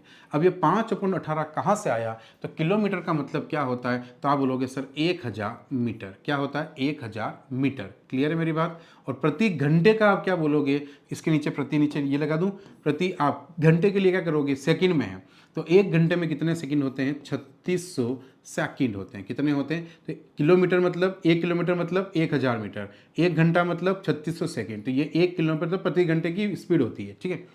अब ये 2 जीरो से 2 जीरो काट दिया मैंने, 2 से काट दिया 5, ये कितना आया 18। तो देखो 5 मीटर प्रति सेकंड आया कि नहीं आया, तो 5/18 से जैसे गुणा करोगे इसकी यूनिट क्या आ जाएगी, मीटर प्रति सेकंड। और ये अगर मुझे उल्टा करना है, कभी मीटर प्रति सेकंड में कोई चीज़ दे रखी होगी, अगर कोई डेटा दे रखा होगा, उसको मुझे किलोमीटर प्रति सेकंड में करना है, तो उसका उल्टा कर दो। बात एक ही ना, ऊपर मीटर आ रहे हैं तो मीटर का उसका भाग लगेगा और नीचे क्या कर दो 5, इसका जस्ट उल्टा। जब भी मीटर प्रति सेकंड को किलोमीटर प्रति आवर्स में चेंज करना हो, तो ये दो बातें ट्रेन्स या टाइम एंड स्पीड चैप्टर के लिए आपको अच्छे से पूरे चैप्टर के लिए याद होनी चाहिए। पहला पॉइंट, हमेशा टाइम एंड डिस्टेंस जिसमें स्पीड की बात करेगा उसमें ये दो बातें पता होनी चाहिए। किलोमीटर प्रति घंटा को मीटर प्रति सेकंड में करते हैं तो इससे गुणा, और अगर मीटर प्रति सेकंड को किलोमीटर प्रति आवर में करते हैं तो इससे गुणा। यहाँ तक ठीक है। आगे दूसरी बात, आपका एक फॉर्मूला आपने जरूर पढ़ा होगा, चाल बराबर दूरी अपॉन। देखना आपको क्वेश्चन कितने इजी लगते हैं। जो क्वेश्चन आप जिंदगी में बहुत सारे बच्चे सोचते ही नहीं है कि हम करेंगे, उनको बेसिक देखो ना, पूरा पढ़ने के बाद अगर उन क्वेश्चन को एग्जाम में देखते कैसे जज करते देखना अभी। तो स्पीड बराबर डिस्टेंस अपॉन टाइम, इंग्लिश में क्या बोलते हैं, स्पीड बराबर डिस्टेंस अपॉन टाइम। ये फॉर्मूला आपके दिमाग में सेट होना चाहिए कि स्पीड कैसे आती है डिस्टेंस और टाइम को गुणा करके, दूरी कैसे आती है इधर, ठीक है, तो डिस्टेंस कैसे आती है ऐसे। क्लियर मेरी बात बच्चों। चलो, तो ये दो बातें आपको बिल्कुल परफेक्ट होनी चाहिए। अब उसके बाद ये दोनों बातें अगर दिमाग में है, अब हम इस क्वेश्चन में कैसे क्वेश्चन पढ़ा है स्पीड का, सबसे पहला काम क्या करना है, कैसे क्या करना है, वो सब मैं आपको सिखाने वाला हूँ। देखो इधर, तो जैसे आपने वो क्वेश्चन पढ़ा, देखो, और आपने यहाँ पे देखा, तो आप सबसे पहले ये लिखोगे एक फॉर्मूला। सबसे पहले क्या लिख दोगे, फॉर्मूला स्पीड बराबर डिस्टेंस अपॉन टाइम, ठीक है, ये लिख दोगे। अब आप क्या करोगे, सबसे पहले देखोगे इसमें कोई स्पीड स्पीड जो जो दे रखा है वो पुट करो इस फॉर्मूले में, जो जो नहीं दे रखा है उसको मारो गोली। पर उसके लिए पहले आपको एक बात, कुछ प्रैक्टिकल समझने होंगे, कुछ एक प्रैक्टिकल बात। देखो यहाँ पे एक चीज़ देखो, इस क्वेश्चन को पहले समझा रहा हूँ। मैंने क्या बोला, जैसे जैसे क्वेश्चन आएंगे सारे क्वेश्चन के साथ किस किस की रिक्वायरमेंट है वो साथ में समझूंगा, पूरा चैप्टर बोर नहीं करूंगा मैं आपको एक साथ पढ़ा के। इस चीज़ में और क्या सीखने वाली बातें ध्यान सुनना, वो प्रैक्टिकल सिखाऊंगा मैं आपको। 725 मीटर लंबी एक रेलगाड़ी, एक ट्रेन की लंबाई कितनी है, 725 मीटर लंबी एक ट्रेन है, ठीक है, इतनी लंबी एक ट्रेन है रेलगाड़ी। 235 मीटर लंबी सुरंग को, एक 235 मीटर लंबी सुरंग है, बहुत लंबी एक सुरंग बनी है, उसको 48 सेकंड में पार करती है। तो मैं आपको भी एक प्रैक्टिकल दिखाऊंगा जिससे आपको परफेक्टली समझ में आ जाएगा कि मैं क्या बोल रहा हूँ। ठीक है, इधर देखना अभी, जैसे देखो ये दो, एक ट्रेन है और ये मान लो आपका ब्रिज है। ठीक है, ये आपका क्या हो गया बेटा, सुरंग है, और ये वो ट्रेन है। ठीक है, मेरी बात को ध्यान से समझना। इस ट्रेन की लंबाई आपको दे रखी है 725 मीटर लंबी। ठीक है, अब ध्यान से इस चीज़ को नोटिस करना, मैं क्या बोल रहा हूँ समझने की कोशिश करना। ठीक है, आपको देखना क्वेश्चन कितने ईजी लगते हैं इसके बाद। ये ट्रेन है 750, रियल में सोचना, 725 मीटर की एक ट्रेन है, और ये आपकी क्या हो गई बेटा, टनल है, जो कितना मीटर है, 235 मीटर का क्या हो गया, टनल है। अब सोचो ये ट्रेन इस टनल में जाएगी, तो ध्यान से देखना कितनी दूरी तय करेगी। ये ट्रेन गई, ये अपनी पूरी दूरी इसके अंदर लेगी, ये दूरी अंदर गई, अंदर आ गई, ट्रेन उस टनल के अंदर आ गई। ठीक है, अब समझना, तो अभी तक वो कितनी दूरी चली होगी, यहां से उसने घुसना स्टार्ट किया, तो जितनी इसकी लंबाई होगी 725 मीटर, ये पूरी अंदर घुसी होगी, अभी तक चल गई होगी, क्योंकि इसकी पूरी लंबाई छुप गई है, यानी 725 मीटर तो चल गई है। अब वो अंदर टनल में है, टनल चल रही होगी, अब टनल के इस कॉर्नर पे पहुंचेगी और अपने आप को पूरा बाहर निकालना होगा, टनल को पार करना बोल रहा है। तो टनल को पार करने के लिए तो देखो इस पूरे टनल को चल के आना पड़ा, उसको पूरा टनल अंदर चलना पड़ा होगा, यानी उस ट्रेन ने अपनी लंबाई अंदर गई और साथ साथ ये जितना लंबा टनल था इस पूरे को पार करके बाहर निकली। तो समझो यहां से ट्रेन घुसी तो एक तो इसने अपनी डिस्टेंस को पूरा कवर किया, देखो यहां निकलने के लिए अपनी डिस्टेंस पूरी निकली, और यहां देखो यहां से स्टार्ट की इस टनल की डिस्टेंस, तो यहां से टनल को पार कर रही है 235 मीटर हो गए, अंदर चल गई वो। अब वो अपने आप को पूरा इससे बाहर निकाले, अपनी जितनी दूरी है, अपनी जितनी लंबाई है उतनी बाहर निकलेगी। तो यानी तो टनल के जितनी लंबा टनल है उतना चलना पड़ रहा है इस ट्रेन को, साथ साथ यहां आने के बाद अपने आप को पूरा बाहर निकालने की जितनी लंबी वो खुद होगी उतना लंबा और चलना पड़ेगा। तो इस तरह से ये टोटल डिस्टेंस उसकी हुई कि नहीं हुई बताओ। यहां से देखना, यहां से स्टार्ट किया घुसना और ये पूरी डिस्टेंस कवर हो गई। तो मतलब इस रिमोट की और इस रिमोट की जो डिस्टेंस, यानी इस ट्रेन की और सुरंग, इन दोनों की जो डिस्टेंस है ये पूरी डिस्टेंस उसको चलनी पड़ी। इसकी लंबाई और इसकी लंबाई दोनों को उसको पार करना पड़ा कि नहीं पड़ा। तो एक नोट लिखो बच्चों, मेरे प्यारे बच्चों, अच्छे से नोट लिखना कि कोई भी ट्रेन किसी भी चौड़ी वस्तु, यानी कि पुल हो सकता है, टनल हो सकता है, ब्रिज हो सकता है, कोई भी लंबी चौड़े में जो भी लंबाई में जो भी हो, ठीक है, उस वस्तु को अगर पार करती है तो दूरी के लिए हमेशा दोनों की लंबाइयों को जोड़ना होगा। तो इसके लिए हमारा नोट क्या है, मैं नोट भी आपके नोट्स में लिख देता हूं कि जब भी, नोट भी लिख रहा हूं नोट्स, क्योंकि मैंने क्या बोला, हर चीज मैं आपको दूंगा। जब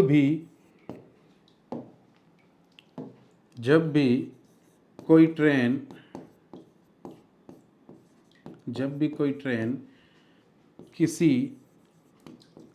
पुल, सुरंग, ब्रिज, पुल हो गया, सुरंग हो गया, नदी हो गई, या किसी को भी पार करे, ऐसा मतलब नदी को तो नहीं पार करेगी, है ना, आपका सुरंग हो गया, पुल हो गया, और वो क्या होता है स्टेशन, मतलब उसको क्या बोलते हैं आपका, जो इसको बोलते हैं ना, पुल सुरंग हो गया, इसको जहाँ पे ट्रेन चलती है उसको क्या बोलते हैं, हाँ प्लेटफॉर्म। ठीक है, क्या होता, कितनी बार क्या है कि नाम ही टाइम पे याद नहीं आता है, प्लेटफॉर्म है ना, प्लेटफॉर्म, ईटीसी, जो भी ईटीसी, यानी कि वो कोई भी चीज़ हो सकती है।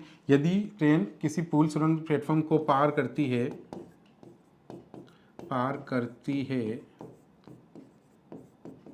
तो दूरी के लिए उस ट्रेन की लंबाई प्लस उस सुरंग या इसकी, है ना, उस प्लेटफॉर्म की लंबाई को जोड़ते हैं। क्लियर बच्चों, ये बात आपको नोट दिमाग में रखना है कि जब भी कोई ट्रेन किसी पुल, सुरंग या प्लेटफॉर्म या कोई भी ऐसी चौड़ी वस्तु जिससे पार करती है तो हमेशा टोटल कितनी डिस्टेंस वो चलेगी, तो एक तो वो खुद की लंबाई को पार करेगी उस पुल के बाद, और एक उस पुल की लंबाई को पूरा पार, क्योंकि उसको पार करना है। तो पार करने के लिए उसके तक तो चलेगी जितनी उसकी लंबाई है, फिर अपने आप को भी उससे बाहर निकालेगी, यानी अपनी लंबाई भी चलेगी। तो कोई भी ट्रेन, आपको बस इतना याद रखना है कि ट्रेन, पुल, सुरंग किसी को भी पार करती है तो हमेशा जो यहाँ पे अपन इस फॉर्मूले डिस्टेंस जो रखेंगे, इसमें हमेशा ट्रेन की लंबाई प्लस उस प्लेटफॉर्म की लंबाई को जोड़कर फिर बोलेंगे इतनी डिस्टेंस है इस क्वेश्चन में। ठीक है बेटा। अब देखो, अब ये बात हमें पता है तो देखो क्वेश्चन कितना इजी होता है। अब जैसे मेरा एग्जाम में क्वेश्चन आया, मैंने जैसे ही यहाँ पे पढ़ा कि एक ट्रेन किसको पार कर रही है, अब हमें पता है एक ट्रेन की लंबाई दे रखी है, वो किससे पार कर रही है, रेलगाड़ी जो किसको पार कर रही है, एक सुरंग को पार कर रही है। ठीक है, तो बताओ मैंने क्या रहा, हमें जो जो दे रखा है हमारे फॉर्मूले में पुट करना है, जो जो दे रखा है। तो सबसे पहले दूरी, दूरी के लिए मैंने क्या बोला, जब एक ट्रेन किसी प्लेटफॉर्म को या सुरंग को पार करती है तो दूरी के लिए दोनों की लंबाई को जोड़ दिया जाएगा। तो 725 प्लस 235, तो बताओ 725 प्लस 235 कितने हुए, तो आपने बोला 900, 700, 800, 960, कितने हुए 960। तो यहाँ पे डी की जगह में कितना लिखूंगा 960। और क्या दे रखा है, और ये 960 क्या बने, मीटर बना। क्या बना बच्चों, मीटर है। टोटल दोनों किसमें है, मीटर मीटर। और नीचे क्या दे रखा है 48 सेकेंड। और समय कितने समय में पार करती है, तो हमें कितना दे रखा है 48 सेकेंड। तो हमारे इधर स्पीड नहीं दे रखी है, तो जैसे ही हम इसको सोल्व करेंगे हमारे क्या आ जाएगी, स्पीड आ जाएगी। तो जैसे हम इसको काटते हो तो 48 का डबल होता है 96, 96 क्या होता है 48 का डबल होता है, तो ये 20 बार कट गया। तो आंसर में इतना कितना आया 20 मीटर प्रति सेकेंड, 20 मीटर प्रति सेकेंड। तो अगर ये ऑप्शन देखूंगा तो यहाँ पे देखो 20 मीटर प्रति सेकेंड आपको कहीं दिख रहा है क्या, 28 20 मीटर प्रति सेकंड कहीं दिख रहा है क्या, तो आपने पूरे में देखा 20 मीटर प्रति सेकंड तो कहीं नहीं दिख रहा, 20 मीटर प्रति सेकंड तो कहीं दिख रहा है। क्यों नहीं दिख रहा है, क्योंकि यहाँ पे जो स्पीड की जो वैल्यू है वो किस में है, किलोमीटर प्रति घंटा में। और अभी मैंने आपको बोला किसी भी संख्या को मीटर प्रति सेकंड में कन्वर्ट करना हो तो 5/18, इसका उल्टा कर दोगे तो मीटर, तो उसका उल्टा बस ये इंटू 5। तो ये आपका क्या हो जाएगा आपका, तो ये 5 से इसको गुणा किया तो 5 चौक 5 दूनी 10, 5 चौक 20 और 18 चौक 36, 8 चौक 52, 18 36 18 चौक 52 हो गया। तो आपका आंसर कितना होना चाहिए 18 36 38 54 18 चौक 72, सॉरी 72, ठीक है, सॉरी सॉरी सॉरी है ना 18 चौक तो 72 है ना, किलोमीटर प्रति घंटा। तो आंसर क्या होना चाहिए बेटा 72 किलोमीटर प्रति घंटा। डाउट क्लियर है मेरी बात। तो आपको किलोमीटर प्रति घंटा में दे रखा था, इसलिए आपका आंसर क्या होगा 72 किलोमीटर प्रति घंटा। ठीक है बेटा, कोई डाउट तो नहीं।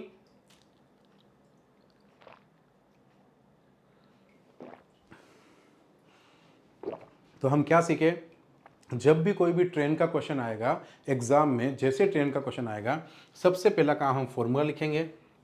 ये फॉर्मूला लिखा, फॉर्मूला लिखने के बाद इसमें जो जो डेटा दे रखा है उसके हिसाब लिखेंगे। ट्रेन की लंबाई और प्लेटफॉर्म की लंबाई अगर दे रखी होगी तो दोनों जुड़ के हमेशा डिस्टेंस बनेगी, जो कि क्योंकि मैंने आपको समझाया प्रैक्टिकली। और टाइम कितना दे रखा है, टाइम की जगह तो उसको सोल्व कर दो तो स्पीड बराबर कितनी है, क्वेश्चन यही पूछा। तो बताइए रेलगाड़ी की गति ज्ञात कीजिए। तो रेलगाड़ी गति क्या थी, अगर ये ऑप्शन 20 मीटर प्रति सेकंड होता तो ठीक है, नहीं तो इसको किस में करना है, किलोमीटर प्रति घंटा में करना है। तो आपको 18/5 से करना है, तो 5 चौक 20 और 18 चौक 72, तो आपका आंसर कितना होगा 72 किलोमीटर प्रति घंटा। क्लियर है बच्चों। अभी बहुत सारे आएंगे धीरे धीरे क्वेश्चंस, आप सबके साथ साथ क्वेश्चन की लैंग्वेज के साथ साथ सीखोगे। अब अगली बार क्या होगा मैं बताता हूँ, मैं आपको ऐसा क्यों पढ़ा रहा हूँ। आप सोच रहे होंगे सर आप पहले पूरा ट्रेन पढ़ा दो ना फिर आप कराना, मैं ऐसा क्यों पढ़ा रहा हूँ समझाता हूँ। जब भी अगली बार क्वेश्चन आए ना तो आपको एटलीस्ट इतना पता रहेगा, अब ये 5/18 या 18/5 वाली बात बार बार नहीं करनी पड़ेगी। बार बार मुझे आपको ये नहीं बताना पड़ेगा आपको ये लिखना है, बस मुझे उस क्वेश्चन के डेटा के हिसाब से आपको सिखाना होगा कि तुम्हें यहाँ पे क्या सोचना था। अब जैसे तुमने यहाँ डेटा देखा ट्रेन की लंबाई और सुरंग की लंबाई, जैसे तुमने देखा तो तुम्हें अब ये समझ में आ गया हमेशा मुझे इनके डिस्टेंस के लिए इनको जोड़ना पड़ेगा, और टाइम तो दे ही रखा नीचे पुट करना था। ठीक है बेटा, नेक्स्ट देखो। आप तो बस मैं इतना बोल रहा हूँ, मेरी बात मान लेना। आप तो बस ये जो क्वेश्चन मैं आपको करा रहा हूँ ना, जितने भी करूँगा ना यहाँ पे, जितने लेक्चर मैं आपको इस ऐप पे डालूँ, जितने उनको घोट के पी जाना है बस, कुछ मत करना करो। मैं आपको सीरियसली बता रहा हूँ, एग्जाम देने के बाद आप मुझे याद करोगे कि सर बिल्कुल इसी से ही पेपर आया, एक भी क्वेश्चन बाहर से नहीं आया, जैसा हमने पढ़ा बस डेटा चेंज हुआ, बाकी सब कुछ सेम आया। ऐसा नहीं है कि लास्ट ईयर के पेपर में आपको ऐसा डेटा दूंगा आप बिलीव नहीं करोगे, आप 10 जनों को जरूर बोलोगे कभी भी जीडी या किसी भी एग्जाम की तैयारी करनी हो तो जितेंद्र सर की ऐप को डाउनलोड कर ले। ये शब्द मुझे आपके मुंह से निकलाना है, और उसके लिए मैं कितनी मेहनत करता हूँ ये आप लोग जान जाओगे। और जिस दिन आपका सिलेक्शन होगा तो आप वैसे भी सबको वैसे रिकमेंड करोगे। ठीक है, तो मेरे को एक अच्छा टीचर, एक अच्छा एजुकेटर, एक अच्छा कोच बनना है, न कि वो कोच बनना है जिसने बच्चों का फ्यूचर खराब करे। मुझे वो कोच करना है जो हर बच्चे का फ्यूचर सुधार पाए। ठीक है, और मैं बन के रहूँगा, उसके लिए मुझे कितनी भी मेहनत लगेगी मैं करूँगा आपके लिए। ठीक है, अभी मेरा टाइम इतना बिजी चल रहा है तो भी मैं आपके लिए टाइम निकाल के, रात को शेड्यूल है तो भी मैं आपके लिए रिकॉर्ड कर रहा हूँ। ठीक है बेटा, पर मैं करूँगा, थोड़े दिन बाद जैसे फ्री हो जाऊँगा फिर तो मैं बहुत अच्छा रिकॉर्ड करूँगा। 10-15 दिन की बात हो रही है, फिर मैं फ्री होने वाला हूँ। फिर मैं आपके लिए देखो कितने बढ़िया बढ़िया रिकॉर्ड वीडियोस और कितना ज़्यादा डेटा देता हूँ मैं आपको, जो एग्ज़ाम है उससे बाहर कुछ नहीं आएगा। ये सारे क्वेश्चन आपके आए हुए हैं, आप देखो आप कितने ईजी अगर एक एक बार पढ़े हुए हो तो। रीजनिंग तो 100% तुम सोच लो कि तुम मतलब तुम्हें एक एक बार वीडियो देखना है। मैथ्स के लिए थोड़ी मेहनत करनी पड़ेगी, फिर से करना है तुम्हें घर जाके, एक एक बार वापस रिपीट करना है। रीजनिंग तो तुम क्लास में ढंग से पढ़ लेना, बहुत होती है, हो जाता है आराम से। तुम तो बस ये लेक्चर जितने दूं ना सब छोड़ दो, तुम्हें बस जीके पढ़ने पे ध्यान दो, अपने फुल फ्लैश तीसरा पेपर पे ध्यान दो। जीएस का जितना स्ट्रॉन्ग कर सको जितना स्ट्रॉन्ग करो, जितना ज़्यादा कहीं से भी पढ़ो, दिन भर उसको पढ़ो। मेरा सिर्फ लेक्चर देखना और एक बार रिवीजन कर लेना। दिन के 2 घंटे से ज़्यादा मेरा टाइम नहीं चाहिए मैथ्स रीजनिंग दोनों के लिए, ज़्यादा से ज़्यादा 2.5 घंटे, ठीक है। उससे ज़्यादा टाइम मैं आपसे नहीं मांग रहा हूँ। दिन भर आप पढ़ो, 3 महीने लग जाओ रेलवे के लिए, मुझे सॉरी जीडी के लिए, जो भी आपका हिंदी इंग्लिश का सब्जेक्ट है जिसकी आप तैयारी करो। ये अभी जीडी का चल रहा है तो जीडी के लिए, आरआरबी एनटीपीसी आप देखोगे ना अगर आप मेरा कभी वीडियो, तो उसमें मैं टी शर्ट का कलर भी मैंने अलग रखा है। बच्चों को ये नहीं लगना चाहिए कि सर तो कॉपी पेस्ट करा रहे हैं, मैं उस एग्जाम से रिगार्डिंग ही पढ़ूंगा, ये मेरा प्रॉमिस है, ठीक है। देखो इधर ये आपको आता होगा तो मैं आपको बताता हूँ आपको एग्जाम में क्या करना है। पहले जिन बच्चों के लिए जिन्होंने बिल्कुल कभी देखा ही नहीं, उस सही विकल्प का चयन कीजिए जो दिए गए शब्दों को अंग्रेजी शब्दकोश में उसके क्रम के अनुसार व्यवस्थित करता है।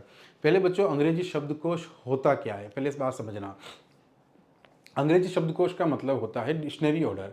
डिक्शनरी ऑर्डर में क्या होता है, आपने डिक्शनरी देखी होगी ऑक्सफोर्ड की, किसकी भी डिक्शनरी देखी होगी, तो डिक्शनरी में हमेशा क्या होता है, सारे अल्फ़ाबेटिकली जमे होते हैं नाम। अगर आप सोचो डिक्शनरी में अल्फ़ाबेटिकली ऑर्डर नहीं होता तो डिक्शनरी में से एक वर्ड निकालना कितना मुश्किल होता है। तो आप कभी देखोगे ना डिक्शनरी में क्या होता है, सबसे पहले ए अल्फ़ाबेट नाम के कितने भी वर्ड होंगे वो सारे पहले होंगे स्टार्टिंग में डिक्शनरी के, फिर बी नाम से स्टार्ट होने वाले होंगे, फिर सी नाम से, फिर डी, इस तरह से वही डिक्शनरी जमी होती है।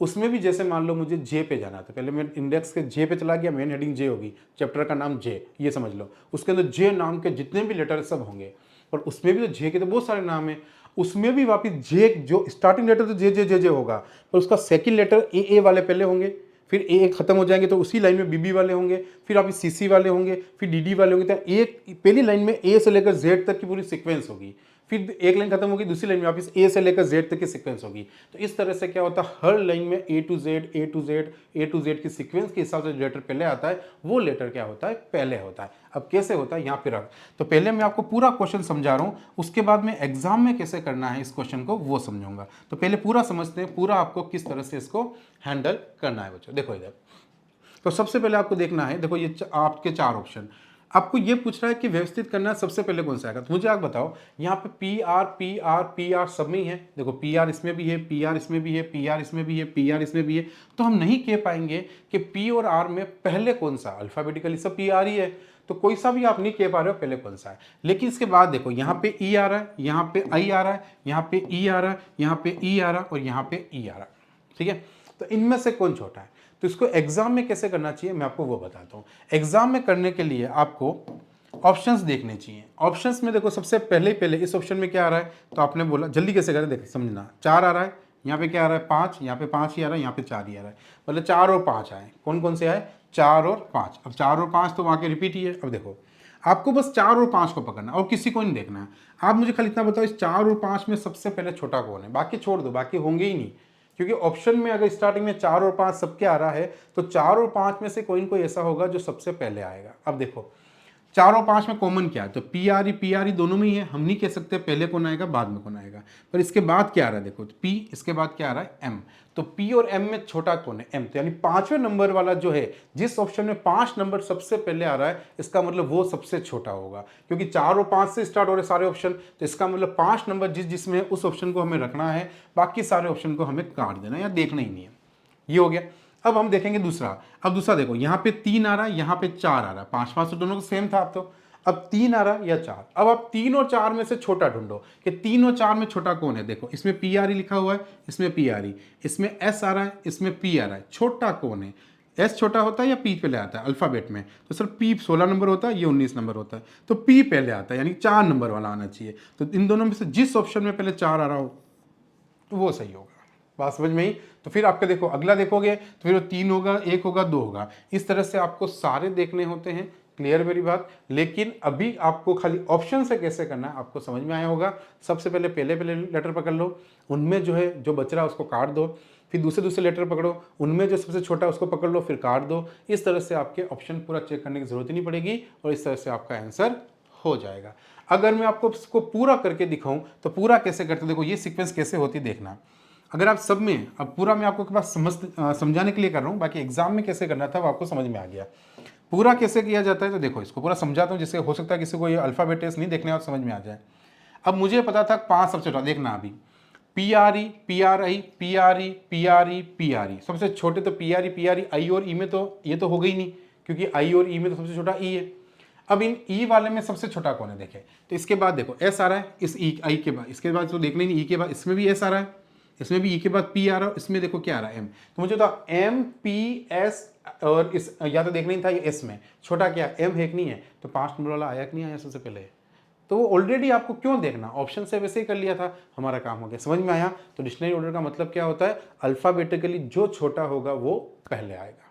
ठीक है। अब जैसे मान लो मैं यहाँ पे 3 लेटर लिखता हूँ, डॉग, हर कुछ लिख रहा हूँ मैं, डैम्स और DIGST और कुछ भी यहाँ पे DAMPR, ठीक है।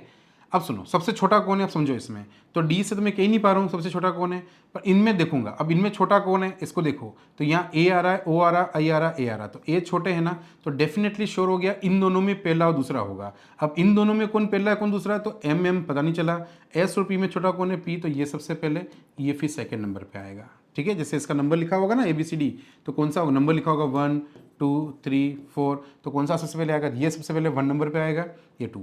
अब देखो यहाँ पे डी के बाद यहाँ पे ओ था, आई था, तो तीसरा कौन सा होगा, छोटा वाला, तो ये तीसरा होगा और ये चौथा होगा। और इसका जो ऑप्शन बनेगा आप, तो 4 सबसे पहले, फिर 2, फिर 3, फिर 1, इस तरह 4 3 2 1, तो ये ऑप्शन होता है। इसको बोलते हैं डिक्शनरी ऑर्डर में ढूंढना। ठीक है बेटा, समझ में आ गया होगा, टफ नहीं। अब बताओ एक चीज़ सोचो, अब हम बैठे बैठे सारा मतलब पहले लेक्चर पढ़ते हैं, मैंने देखा है, ऐसा नहीं है नहीं पढ़ते, पढ़ना चाहिए, वो भी कोई बुरी बात नहीं है, पर वो तब पढ़ना चाहिए जब आपके कोई एग्जाम सर पे ना हो। आप आज फर्स्ट ईयर में और आपका एग्जाम 3 साल बाद, और आपको पता है कि यार अभी 3 साल बाद, अब जैसे आप 12th लेवल का कर रहे हो GD, अब इस एग्जाम के बाद में अब आप ग्रेजुएशन लेवल का कोई भी एग्जाम सोच रहे हो, सुनना 2 मिनट, उसके लिए आपको क्या करना चाहिए, पूरा लेक्चर रीजनिंग का अच्छे से पढ़ना, पूरा मैथ्स का पढ़ना। क्यों? क्योंकि वहां पे हमें ये फर्क नहीं पड़ रहा है कि हम कितना पढ़ रहे हैं, चाहे मैथ्स पूरी पढ़ रहे हो, परसेंटेज कितने भी लेवल तक पढ़ रहे हैं, परसेंटेज अगर मैं पूरा पढ़ाता हूँ ना, परसेंटेज में बात सुनना SSC तक, तो 25 से 30 घंटे का चैप्टर, यानी 1 महीने का चैप्टर खाली परसेंटेज लग जाता है, क्यों इतना स्ट्रॉन्ग करना पड़ता है, तो दूसरे सब्जेक्ट चैप्टर स्ट्रॉन्ग होते हैं। लेकिन आपके GD में इतना थोड़ी आता है। अब मान लो परसेंटेज पूरा पहले आपको पढ़ूँ, जो आपके आ ही नहीं रहा वो पढ़ूँ, तो क्या मतलब है, अभी इस एग्जाम के लिए कुछ मतलब है क्या उसका? तो अब मेरा टारगेट सिर्फ वही होगा, एग्जाम ओरिएंटेड। मेरे सारे वीडियो कोई भी नहीं पढ़ाएगा अभी तक, नहीं तो किसने पढ़ाया है, न कोई पढ़ाएगा। और जिस दिन मेरा ये कुछ नया, मैं हमेशा कुछ कुछ नया करता हूँ, रीजनिंग में ट्रिक नहीं बनी तो सबसे सक्सेस हुई, मैं ये नया टारगेट, क्योंकि ये मेरे जो सर थे उनको मैं फॉलो कर रहा हूँ, और बिल्कुल मुझे जैसे समझ में आया, और मैं आपको ऐसा बना के दिखाऊंगा कि आने वाले टाइम में हर बच्चा बोलेगा कि बस इतना ही पढ़ा, मेरे मैथ्स रीजनिंग हो गई। आप खुद भी बोलोगे 3 महीने बाद अब मैथ्स रीजनिंग GD की तो प्रॉब्लम नहीं होगी। ठीक है। और ये मैं करके रहूँगा। इसके लिए मैं कैसे सोच रहा हूँ, वो सब मुझे, मेहनत कितनी लगी है सब मुझे पता है, पर आपका काम अच्छा होगा।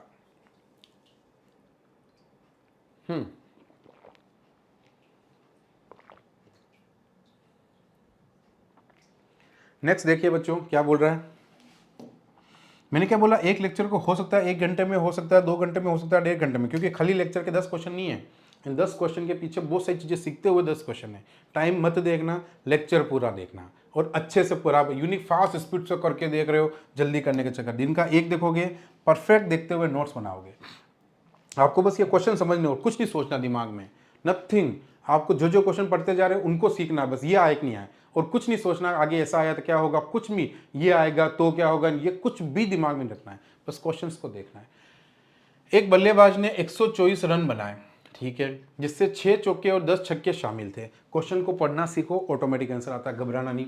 एक बैट्समैन है, उसने आपको बोला लिखते जाओ, सबसे बड़ी बात होती है लिख दो, क्या दिया, 124 रन टोटल दिए।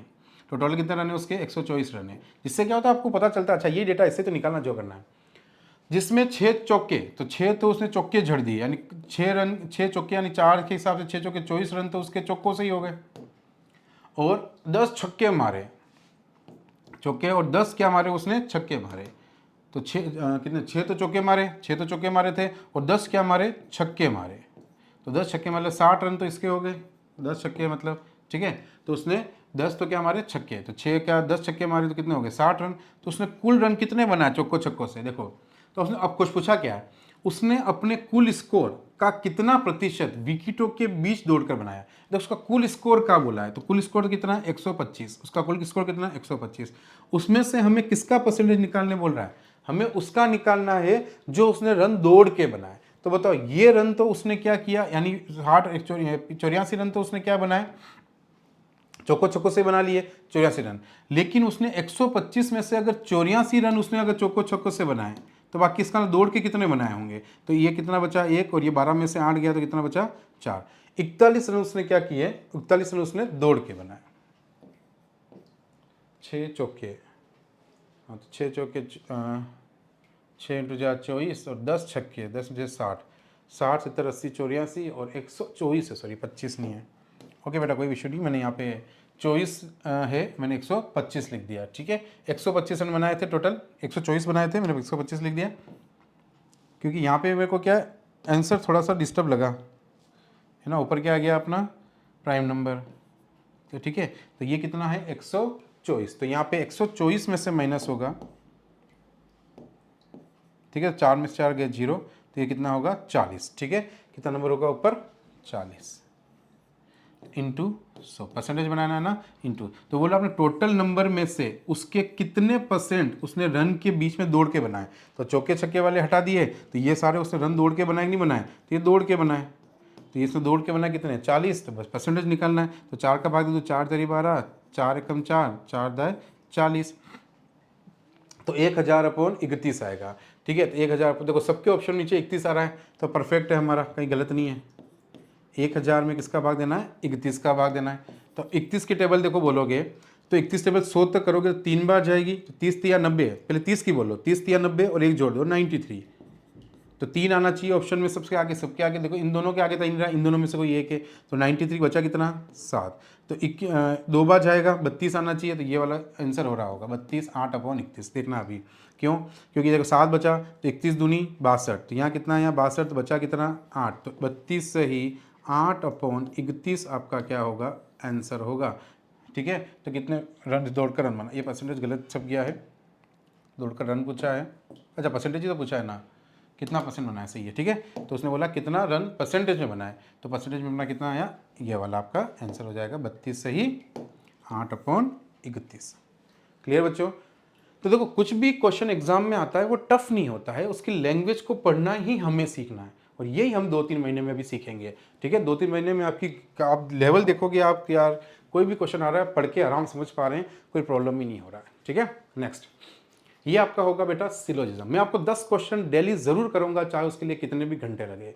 1 घंटे में हो गए तो भी कोई बात नहीं, 2 घंटे में होंगे तो भी कोई बात नहीं, 10 कम से कम होंगे, इन फ्यूचर ये बढ़ेंगे भी हैं, ठीक है। पर फिलहाल अभी अब हम 10-10 क्वेश्चन डेली बेसिस पे करेंगे। देखो सभी नीले सफ़ेद है। अच्छा सिलोजिज्म के लिए मैं आपको एक छोटी सी बात सबसे पहले बोल देता हूँ, बहुत सारे बच्चे पहली बार आए होंगे, तो कुछ कुछ बातें साथ साथ सीखते हुए क्वेश्चन के लिए हमें पता होनी चाहिए सिलोजिज्म के लिए क्या क्या। सिलोक्स के लिए आपको 4 शब्दों का नॉलेज होना चाहिए। ओल, ओल का मतलब डायग्राम होता है ये वाला, बस इसका हिंदी में बोलते हैं सभी। एक बार ये सब एक बार शॉर्ट में लिख रहा हूँ, एक बार यहाँ सम, कुछ, कुछ का डायग्राम होगा आपका हमेशा ये वाला। तीसरा होगा नो, इसको हिंदी में बोलेंगे कोई नहीं, कोई नहीं, ठीक है। और या फिर इसको बोलते हैं या ऑल नॉट, ऑल नॉट, कोई या सभी नहीं, हिंदी में क्या हो गया सभी नहीं। इसका डायग्राम हमेशा होगा, 2 डायग्राम दूर दूर बनेंगे और दोनों पे निशान लगाएंगे कि इन दोनों के बीच में झगड़ा बोल रहा है, कि कोई ए बी नहीं है या कोई ये वाला पार्ट ये नहीं है, बिल्कुल दूर दूर। और एक लास्ट आपका शब्द और होता है वो इसमें होगा समनोट। 4 शब्दों का एक चैप्टर होता है, इसको बोलते हैं सिलोजिज्म। इस चैप्टर का नाम है सिलोजिज्म। इसको बोलते हैं न्याय वाक्य। इस चैप्टर का नाम क्या है सिलोजिज्म। पूरा हिंदी में वो क्या बोलते हैं इसको न्याय वाक्य। इसमें पूरा खेल इन 4 शब्दों का है, जिसको समनोट को बोलते हैं हिंदी में कुछ नहीं, कुछ नहीं, ठीक है बेटा। ये चारों डायग्राम, और कुछ नहीं का डायग्राम कैसे बनता है ध्यान से देखना। जैसे मैंने बोला एग्जाम्पल, मैंने बोला कुछ ए बी नहीं है, कुछ ए बी नहीं है। तो बताओ यहाँ पे कुछ ए बी नहीं है तो हम क्या करेंगे, ए का जैसे डायग्राम है, ठीक है। अब ये ए का डायग्राम है, बोल रहा इसमें से कुछ ए मतलब यहाँ से कुछ पार्ट, इस पूरे पार्ट में से कुछ पार्ट ले लो, इस तरह सेलेक्ट कर लो, ये सेलेक्ट, इसको मना कर दो कि तू बी को टच नहीं करेगा, बी के पूरे पार्ट को पूरे इस एरिया में कहीं भी टच, पूरे इस पे ऊपर लगने का मतलब होता है इस पूरे बी पे टच नहीं करना, इस पे लगने का मतलब होता है इस इतने से एरिया में टच नहीं करना, यानी ए का इतना सा पार्ट बी के इस पूरे पार्ट को टच नहीं कर सकता है, कि कुछ ए ही बोला, बाकी ये भले कर रहे हो तुम्हारी इच्छा है, ये वाला ए नहीं कर सकता है। कोई नहीं का एग्जाम्पल में क्या होगा, जैसे मैं इसका एग्जाम्पल दूं, कोई नहीं का, तो कोई ए बी नहीं है, कोई ए बी नहीं है, नो ए इज बी, क्या नो ए इज बी, कोई भी ए बी नहीं है।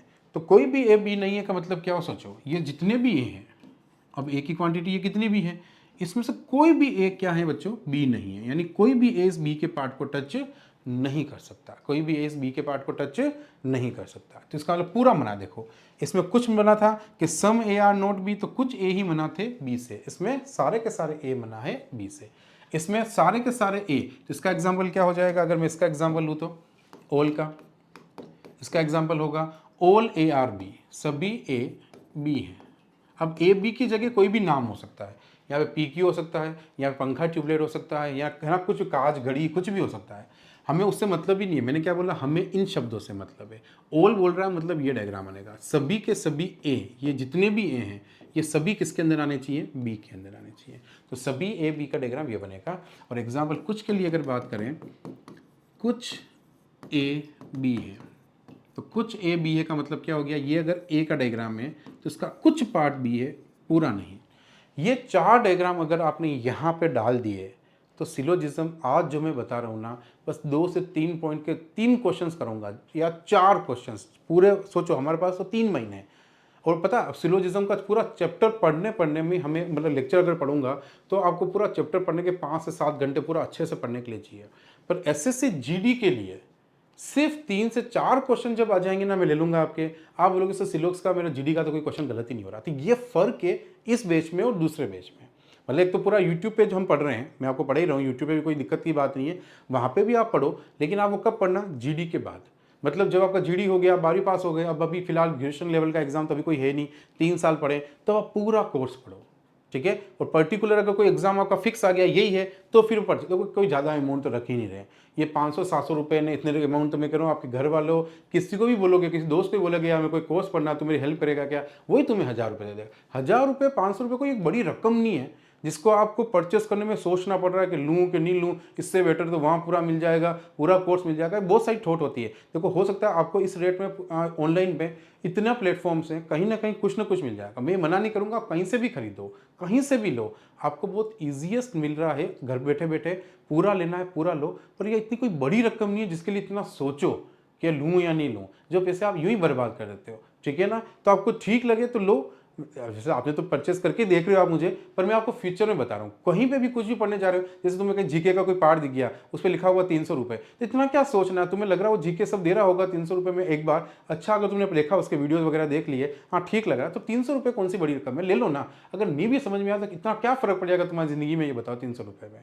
इसलिए जो चीज़ ज़्यादा नहीं सोचना, अगर हमें कोई टीचर परफेक्ट लग रहा है, उसके यूट्यूब पे वीडियो देखे, लिंक देखा, हाँ अच्छा लग रहा है, 4-5 वीडियो देखे, हमें समझ में आना चाहिए। कोई कुछ भी बोल रहा हो, वो बोल रहा है उससे हमारा लिंक हो गया तो ले लो ना, क्या फ़र्क पड़ रहा है यार। कोई भी टीचर, मैं मेरी बात नहीं कर रहा हूँ, आपको टीचर के साथ कनेक्शन होना चाहिए। तो आपको जीके भी पढ़नी है तो जीके कोई ना कोई तो पढ़ा रहा होगा, आप उससे परचेस करके पढ़ लो ना। मैं नहीं पढ़ा इसका लिए थोड़ी है क्योंकि जीके अच्छा नहीं पढ़ाता होगा। दुनिया में रीजनिंग भी बहुत सारे अच्छे पढ़ाते हैं, मैथ्स भी बहुत सारे अच्छे पढ़ाते हैं, आप किसके साथ लिंक कर पाते हो ये डिपेंड करता है। तो ये बात मैं आपको इसलिए बोल रहा हूँ कि आप कुछ भी ऐसा ले रहे हो तो इसको इतना बर्डन मत लो। कोई बात नहीं हुआ तो कोई बात नहीं, अरे 200-300 रुपये में इतना क्या सोचना है। कभी कोई बेच के तो 100 रुपये में बेचते हैं बेचने वाले, तो ऐसा थोड़ी है क्या।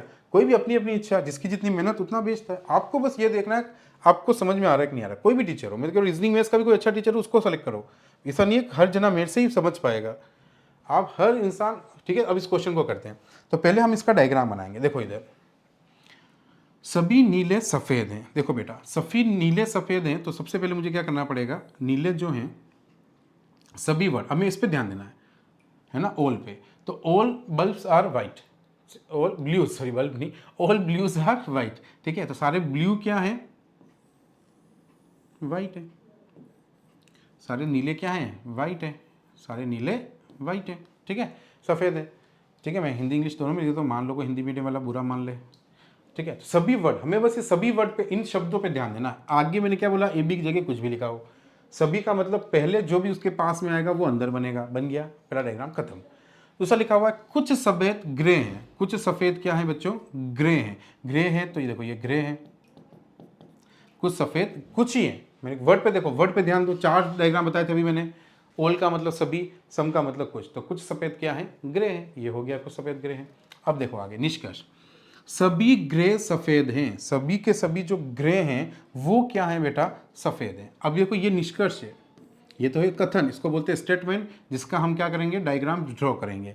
अब मैं आपको एक बात बोल रहा हूँ, यहाँ पे ध्यान से सुनना, आपके कंक्लूजन कभी भी आए, निष्कर्ष कभी भी आए, अभी आपने स्टेटमेंट पढ़ के क्या किया, डायग्राम बनाया ना, वैसे के वैसे कंक्लूजन पढ़ के भी आपको डायग्राम ही बनाने हैं। बस इतना सा याद रख लो, जीडी का एक भी क्वेश्चन गलत नहीं होगा। वापस बात रिपीट कर रहा हूँ, स्टेटमेंट्स के आपने डायग्राम बनाए, वैसे ही कंक्लूजन के भी डायग्राम बनाने। जो कंक्लूजन आप पढ़ोगे उसका डायग्राम सोचोगे कि इसका डायग्राम तो ऐसा होता है, जैसे वो डायग्राम सोचोगे वो डायग्राम डिट्टो डायग्राम जैसा आप सोचते हो वो डायग्राम यहाँ पे बना हुआ होना चाहिए। अगर वो डायग्राम आपको यह बना हुआ दिख रहा होगा तो ही वो कंक्लूजन राइट है, नहीं दिख रहा होगा तो वो कंक्लूजन रॉन्ग है। और ये आपका जीडी का लेवल में बता रहा हूँ, बस ये इतनी सी बात याद रख लोगे। अब सिलोक्स का कोई भी क्वेश्चन जीडी का करके देखो, देखना यहाँ लिखा हुआ है सभी ग्रे सफ़ेद है, यानी ऑल ग्रे आर वाइट। अगर मैं इसका डायग्राम दिमाग, देखो ये डायग्राम दिमाग में सोचना है, पर मैं आपका दिमाग का डायग्राम एक बार यहाँ बना रहा हूँ कि आपने दिमाग में क्या सोचा होगा, हमें इससे मतलब ही नहीं है, हमें एक बार इसको देखना ही नहीं है ही नहीं। आप तो इसका बना के एक बार छोड़ दिए, अब इसको मत देखो 2 मिनट के लिए, खाली ये सोचो कि ऑल ग्रे आर वाइट्स, इसका खाली डायग्राम सोचो क्या दिमाग में बना, ऑल ग्रे आर वाइट, कुछ ऐसा दिमाग में बना, ऑल के पास वाला हमेशा अंदर बनेगा, सारे ग्रे वाइट हैं ऐसा दिमाग। अब ये का ये डायग्राम बस आंखों से चेक करो, इस डायग्राम में दिख रहा है कि नहीं दिख रहा है तुम्हें, ये क्या है डायग्राम, क्या ग्रे अंदर और वाइट बाहर, ऐसा कोई डायग्राम दिख रहा है क्या तुम्हें? जैसे ही नहीं दिख रहा है तुम्हें कुछ नहीं सोच के उसको गलत कर देना है। फिर दूसरा सोचा ऑल ग्रे आर ब्लूज, तो फिर से तुमने क्या सोचा, सारे के सारे ग्रे क्या हैं, ब्लू हैं, क्या ऐसा डायग्राम तुम्हें दिख रहा है क्या? नहीं दिख रहा है तो बस ये भी क्या कर दो, गलत कर दो। बस आपको कुछ करना ही नहीं है, जैसा डायग्राम बनने वाला है वो अगर इसमें अवेलेबल दिख रहा है तो राइट करना है, नहीं दिख रहा है तो रॉन्ग कर देना है। इतना सा फंडा याद रखो। अब इससे बेस से मैं बहुत सारे क्वेश्चन लूंगा जिससे हर डाउट आपका क्लियर होता जाएगा। कुछ भी मत सोचना ऐसा होगा तो क्या होगा, हर टाइप का क्वेश्चन मैं आपको करवाऊंगा एग्जाम से पहले, जिससे आपको हर डाउट पूरा हो जाए। जो आपके जीडी में आता है वो सारे एग्जाम के डाउट्स आपके होंगे, उसके बाहर एग्जाम में कुछ भी नहीं आएगा। तो आपको सिंपल से क्या करना है, कभी भी कथन आएंगे तो भी डायग्राम बनाना है, निष्कर्ष आएंगे तो भी डायग्राम बनाना है। बस ये डायग्राम दिमाग में बनेगा और ये डायग्राम आपको पेन से बनाना है। जो दिमाग में डायग्राम बनेगा वो यहाँ पे खाली चेक करना है कि जो हमने सोचा वो यहाँ दिख रहा है या नहीं दिख रहा है। नहीं दिख रहा है तो सीधा गलत करो, दिख रहा है तो राइट कर दो, खत्म पार्ट कंप्लीट। आगे चलते हैं, अब इसमें हम बहुत सारे क्वेश्चन करेंगे, थोड़ा थोड़ा लेवल चेंज करेंगे उसमें, पर आगे करेंगे। फिलहाल मैं आपको दिखा रहा हूँ जो आए हुए क्वेश्चन थे एग्जाम में कितने ईजी थे, अगर आपको सारे रूल्स पता है जो मैं आपको बता रहा हूँ।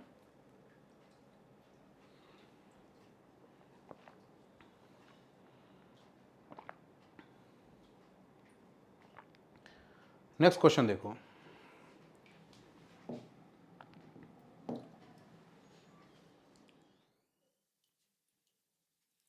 ये सारे आप सर्च करना, आपके सारे क्वेश्चन आए हुए क्वेश्चन हैं, ठीक है।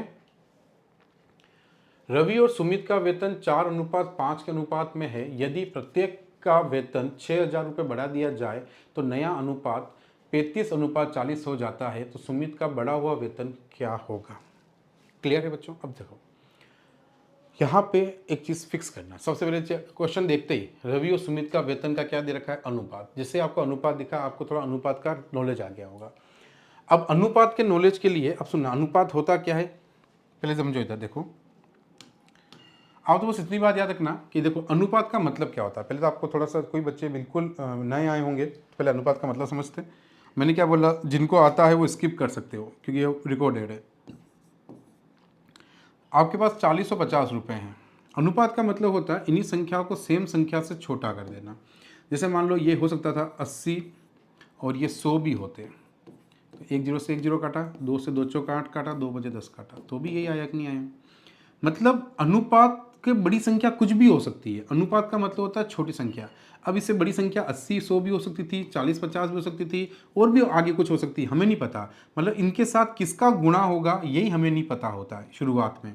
अनुपात का मतलब क्या, यहाँ पे इसमें 5 5 से गुणा कर दूँ तो ये भी कोई ना कोई संख्या बनेगी, 5 चौक 20, 5 चौक 25, इनका अनुपात भी यही आएगा। यानी कि किस संख्या का गुणा करें, यही मेन चीज़ होती है यहाँ पे, कि इनके साथ किस संख्या का गुणा करें कि रियल वैल्यू जो थी वो आ जाए। ये हमें पता करना होता है, क्योंकि हमें तो खाली अनुपात पता है 2 अनुपात 3। अब इसको किससे भाग देके बनाया था ये हमें नहीं पता। अब हो सकता है इन दोनों को 4 से भाग देके बनाया, तो 4 से गुणा करना पड़ेगा दोनों को, तो ये 8 आया, 4 तरी 12 आ गया, ये संख्या बन गई रियल 8 और 12, इनका अनुपात तो वही आ गया ना। देखो 4 दूनी 8, 4 तरी 12। तो ये किससे भाग दिया था वो पता करना होता है, ठीक है। और जिससे भाग देते हो जो संख्या आती है वो तो अनुपात, और यहाँ पे किससे गुणा करें वो संख्या जब पता चल जाती है तो संख्या हमें मिल जाती है। यानी हमेशा कोई ना कोई संख्या होगी जो इन दोनों से गुणा होके बनेगी, ठीक है। इस अनुपात को, अनुपात मतलब सबसे छोटी वैल्यू। अब सुनना, अब मुझे कैसे क्या करना है, देखो इधर जैसे मुझे रवि और सुमित का वेतन 4:5 के अनुपात में, यदि प्रत्येक का वेतन 6,000 रुपये बढ़ा दिया जाए तो नया अनुपात 35:40 हो जाएगा। अब मैं आज आपको एक लैंग्वेज पढ़ना सिखा रहा हूँ। ये लैंग्वेज जब भी आएगी मैं बार बार इस बात को रिपीट करूँगा, जब तक आप एग्जाम में इस चीज़ को नहीं समझ दिमाग में बैठ जाएगी तब तक आपको मैं रिपीट करता रहूँगा। जब भी आप कोई क्वेश्चन की लैंग्वेज पढ़ो, और आप पढ़ो है ना, उसने बोला 4:5 के अनुपात में, उसने बोला ये बोला प्रत्येक का वेतन, देखो ये इसका वेतन था, अब वो वेतन मैंने क्या बोला किससे गुणा होगा वही हमें पता नहीं है, वो किसी न किसी से गुणा होगा वही हमें पता करना होता है बस। ये 4 और 5 किससे गुणा करेंगे इनका वेतन बनेगा, 100 से गुणा करेंगे, 500 से करेंगे, वही मेन होता है रेशो में। तो वो हमें पता नहीं है कि अनुपात में, यदि देखो ध्यान से देखना, यदि प्रत्येक का वेतन यानी इसका जो भी वेतन है, चाहे इसका 40,000 है, चाहे 4 का किसका भी इंटू है, कितना भी है, 400 है, 40,000 है, कितना भी है, प्रत्येक के वेतन में यानी इसके अंदर भी 6,000 रुपये बढ़ा दिया जाए, प्रत्येक मतलब इसके अंदर भी जो भी इसका वेतन था उसमें भी 6,000 रुपये बढ़ा दिए। तो नया जो अनुपात बना, फिर देखो पहले तो आपके पास मान लो 400 या कुछ भी थे, उसमें आपने 6,000 और जोड़ दिए, फिर आपने अनुपात बनाया, तो वो अनुपात कितना दे रखा है, 35:40 दे रखा है। क्लियर है, 35:40 हो तो सुमित का बढ़ा हुआ वेतन क्या होगा, यानी सुमित का जो बढ़ के आपका वेतन आएगा, यानी 6,000 जो जुड़ के वेतन आया वो कितना होगा। तो सुमित का पहले 5 के साथ किसका गुणा है वो तो पता करें, जिससे भी गुणा होगा उसमें 6,000 जोड़ेंगे तो भी सुमित का बढ़ा हुआ वेतन आएगा, ठीक है। तो अब आपको मैं एक बात बोल रहा हूँ उसको याद रखना, ठीक है। ये आपके यहीं के नहीं, आयु के जो क्वेश्चन आते हैं आपके जीडी में उसमें भी काम आएगा। हमेशा एक बात याद रखना, किसी भी क्वेश्चन में, चाहे वो आयु का हो, चाहे वो रेशो का हो, किसी का भी हो, किसी भी क्वेश्चन में अगर एक रेशो दे रखा है, कोई भी एक अनुपात दे रखा है, उसमें कुछ भी जोड़े, चाहे उसके एक अनुपात में जोड़े या दूसरे में जोड़े, किसी में, चाहे दोनों में जोड़ रहा हो, बोला दोनों में 6,000 रुपये बढ़ाएं, दोनों के जो पैसे उसमें 6,000 बढ़ाएं, इस जो पैसा जो अनुपात है मतलब पैसा, उसमें अगर 6,000 रुपये बढ़ाएं या किसी एक में बढ़ाएं, किसी में भी बढ़ाएं, और बढ़ाने के बाद वापस एक उनका नया अनुपात दे दे, बढ़ने के बाद का अनुपात। ऐसी कंडीशन, जैसे मैं बोलूं राम और श्याम की आयु इतनी है, ठीक है, 5 साल बाद दोनों की आयु का अनुपात इतना है। अब देखो राम और श्याम की आयु का अनुपात 2:3 है, 5 साल बाद तो दोनों 5 साल बड़े होंगे, उसके बाद आयु का अनुपात इतना है, तो वापिस नया अनुपात दिया कि दिया। तो जब भी ऐसी लैंग्वेज, जिसमें मैं आपको लैंग्वेज पढ़नी तो सिखा रहा हूँ, ये क्लास में ऐसी बने क्यों, ये क्वेश्चन को पढ़ना सीखे। तो जब भी कभी ऐसा कुछ भी क्वेश्चन बने इसमें एक अनुपात में कुछ भी जोड़ जुड़ा के, किसी चाहे एक में चाहे दोनों में जोड़ के नया अनुपात बनाए, तो उन क्वेश्चंस को कैसे हम करेंगे ये मैं आज आपको सिखाने वाला हूँ, ठीक है। तो हमेशा याद रखना, जब भी ऐसा कोई भी क्वेश्चन आएगा, चाहे वो आयु का आए, दूध और पानी का आए, किसी का भी आएगा, सबको मैं इसी तरीके से करूंगा। बस इतना याद रखना है, एक अनुपात में कुछ भी जोड़े और नया अनुपात बने तो उन क्वेश्चंस को कैसे हैंडल करना है। तो देखो इधर सबसे पहले आपको जो भी है नाम वो लिख देना। रवि दूध पानी है तो दूध पानी, रवि सुमित है तो जिसका अनुपात दे रखा है दूध पानी का दे रखा है दूध पानी सुमित। इनका अनुपात कितना है बच्चों, 4:5। इनका अनुपात कितना है, 4:5 के अनुपात में है। यदि प्रत्येक का वेतन 6,000 रुपये बढ़ा दिया जाए, मतलब इसके वेतन में भी 6,000 रुपये ऐड किए जाए और इसके वेतन प्रत्येक में बोल रहा है ना, इधर भी 6,000 बढ़ाया जाए, यानी यहाँ पे ऊपर तो कोई भी रियल वैल्यू जब होगी, ये हो सकता है 50,000 हो या 40,000 हो, कुछ भी हो सकती है, हमें नहीं पता। प्रत्येक में जब 6,000 बढ़ाए तो जो नया अनुपात बोल रहा है वो कितना बोल रहा है, 35:40। अच्छा, इसका और अनुपात हो सकता हो तो कर देना, इसने कितना भी लिखा हो, सबसे छोटी वैल्यू आप बना सकते हो।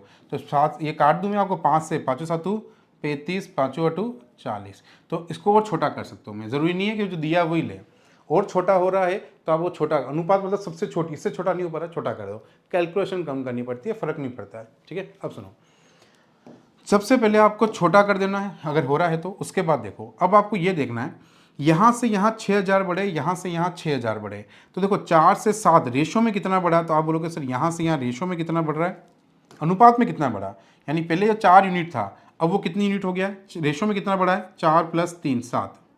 आपको बस चेक करना दोनों के सेम है कि नहीं है, 8 + 3 सेम। सेम क्यों होना चाहिए, क्योंकि दोनों में ही बड़ा है, तो जो अगर नंबर अगर सेम बढ़ा है तो यूनिट भी हमें क्या बढ़ानी पड़ेगी, सेम। अगर नहीं बढ़ रही होगी सेम तो हम सेम करना सीखेंगे। फिलहाल ये जो आपके एग्जाम में क्वेश्चन आया जीडी में, उसमें देखो दोनों जगह 3 3 बढ़ रहा है कि नहीं बढ़ रहा है, 4 से 7 भी 3 बढ़ रहा है, 5 से 8 भी। तो हम ये बोल सकते हैं कि रेशो में ये पैसा कितना बढ़ा, जो पैसा पहले इसके पास 4 रुपये थे वो पैसा रेशो में कितना हो गया 7, इसके पास 5 थे, कितना था 8, दोनों के पास कितने बढ़े, तो हमने बोला सर 3 रेशो बढ़ा, 3 अनुपात बढ़ा, इसको यूनिट बोलो कुछ भी बोलो, 3 यूनिट बढ़ा, 3 रेशो मतलब माना हुआ, यानी कि ये रेशो में तो इतना बढ़ा, और उसी रेशो के रियल वैल्यू में कितना बढ़ा, दोनों का वेतन कितना बढ़ा, 6 बढ़ा। तो इस केस में देखो दोनों 3 3 बढ़ रहे हैं, तो यहाँ पे 3 यूनिट तो बढ़ रहा है रेशो में, और रियल वैल्यू में कितना बढ़ रहा है 6। तो कभी भी याद रखना रेशो और उसकी रियल वैल्यू आपको पता हो। जैसे मैं आपको एक एग्जाम्पल और देता हूँ, कोई बच्चा नया हो तो, जैसे मैं बात समझना एक क्लास में 2:3 में बॉयज़ और गर्ल्स है, बॉयज़ और गर्ल्स है, ठीक है, 2:3 में बॉयज़ और गर्ल्स है। यदि गर्ल्स की संख्या कितनी है, 30 है, गर्ल्स की संख्या कितनी है 30 है, तो बॉयज़ की संख्या कितनी है, तो सुनना ये किसकी वैल्यू है, गर्ल्स की, और गर्ल्स का रेशियो कितना है 3, तो ये 3 बराबर क्या लिखोगे 30। बात समझ में। अगर इस गर्ल्स की जगह बोलता टोटल स्टूडेंट्स कितने हैं आपके 30 है, गर्ल्स की जगह क्या लिखता, गर्ल्स की जगह टोटल स्टूडेंट लिखता 30 है, तो उस केस में आप देखो टोटल स्टूडेंट हमारे कितने हो रहे 5, तो 5 बराबर क्या होगा 30। मतलब ये वैल्यू रियल वैल्यू किसकी दे रखी है, रेशो में उसी को लेना है और उसके बराबर करना है। ये गर्ल्स की वैल्यू थी तो गर्ल्स का रेशो लिया, ये टोटल की वैल्यू थी बॉयज गर्ल्स की, तुमने 5 के बराबर लिया। अगर ये 30 बॉयज इसकी वैल्यू होती बॉयज की, यानी बॉयज की वैल्यू 30 है रियल में, तो हम बॉयज़ के बराबर यानी कितना रेशो लेते हैं 2 बराबर 30। तो यार ये चीज़ मैं आपको समझाना चाह रहा हूँ कि कभी भी कोई रियल वैल्यू जिस रेशो की होती है वो उसके बराबर होगा। ठीक है, अब यहाँ पे देखो, यहाँ पे ये देखो, यहाँ पे भी ये 6000 बढ़ रहा है, यहाँ पे भी 6 बढ़ रहा है, तो रियल वैल्यू में तो 6000 बढ़ रहा है, पर वो 4 रुपये से 7 रुपये हमारे रेशो में कितना बढ़ रहा है 3, दोनों जगह कितना बढ़ रहा है 3 3 बढ़ रहा है। तो 3 यूनिट बराबर कितना हो गया 6000। अब 1 यूनिट बराबर कितना होगा 6000/3। इसको बोलते हैं एक एक नियम। इसको क्या बोलते हैं एक एक नियम, यानी कि यूनिटरी मेथड। अब यूनिटरी मेथड पूरे मैथ्स में आपको आना चाहिए। अगर आप पहली बार लेक्चर ले रहे हो सकता है हम डायरेक्ट ऐप परचेस की हो, पहली बार देख रहे इस वाले मेथड को तो आप यहाँ ठूस लेना पूरे, क्योंकि पूरी मैथ्स में बार बार काम आएगा। 3 रेशो की वैल्यू अगर 6 है तो कभी भी डायरेक्ट कुछ नहीं निकाल सकते जब तक एक का नहीं पता चले। तो आपको क्या करना, किसी की वैल्यू मिले हमेशा उसको 1 में कन्वर्ट करो, और उसको 1 में कन्वर्ट करने का तरीका होता है जो भी यहाँ लिखा हो उसका भाग सामने मार दो। तो 3 यूनिट को बनाना है 1, क्योंकि 3 का भाग इधर भी लगेगा इधर भी लगेगा, तो 3 को बनाना है 1, 3 का भाग इधर दिया, तो 3 दूनी 6, तो कितना आया 2000।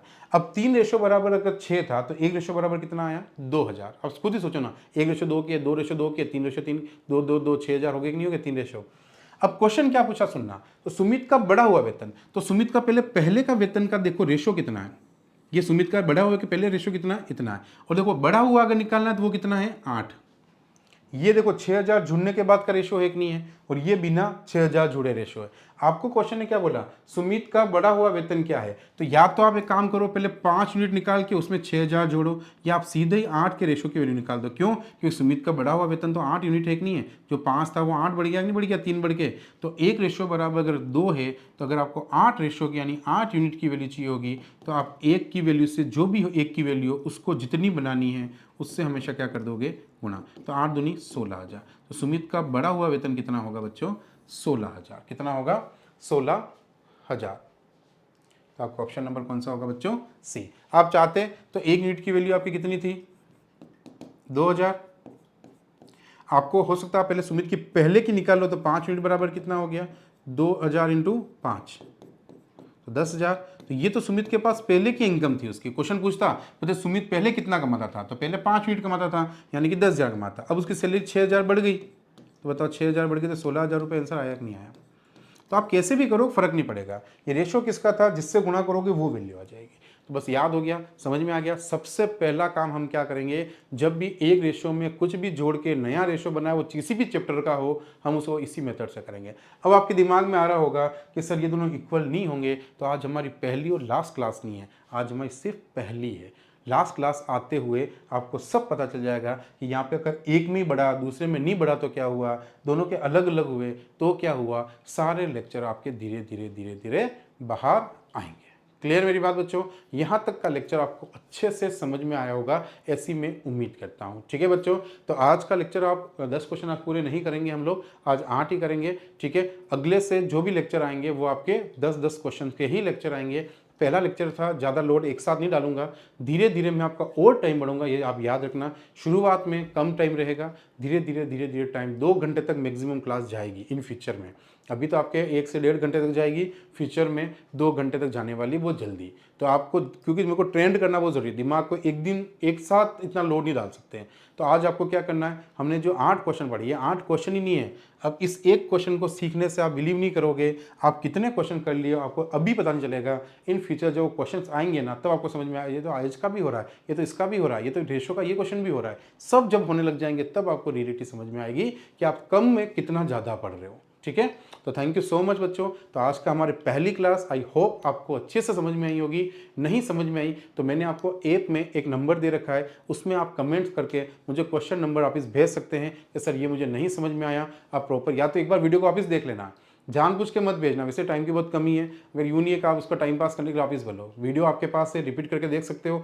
फिर भी अगर प्रॉब्लम लग रही है, फिर भी कोई पॉइंट समझ में नहीं आ रहा है, तो आप मुझे क्वेश्चन नंबर डाल देना, सर ये क्वेश्चन वापस आप एक बार वो समझा दीजिए।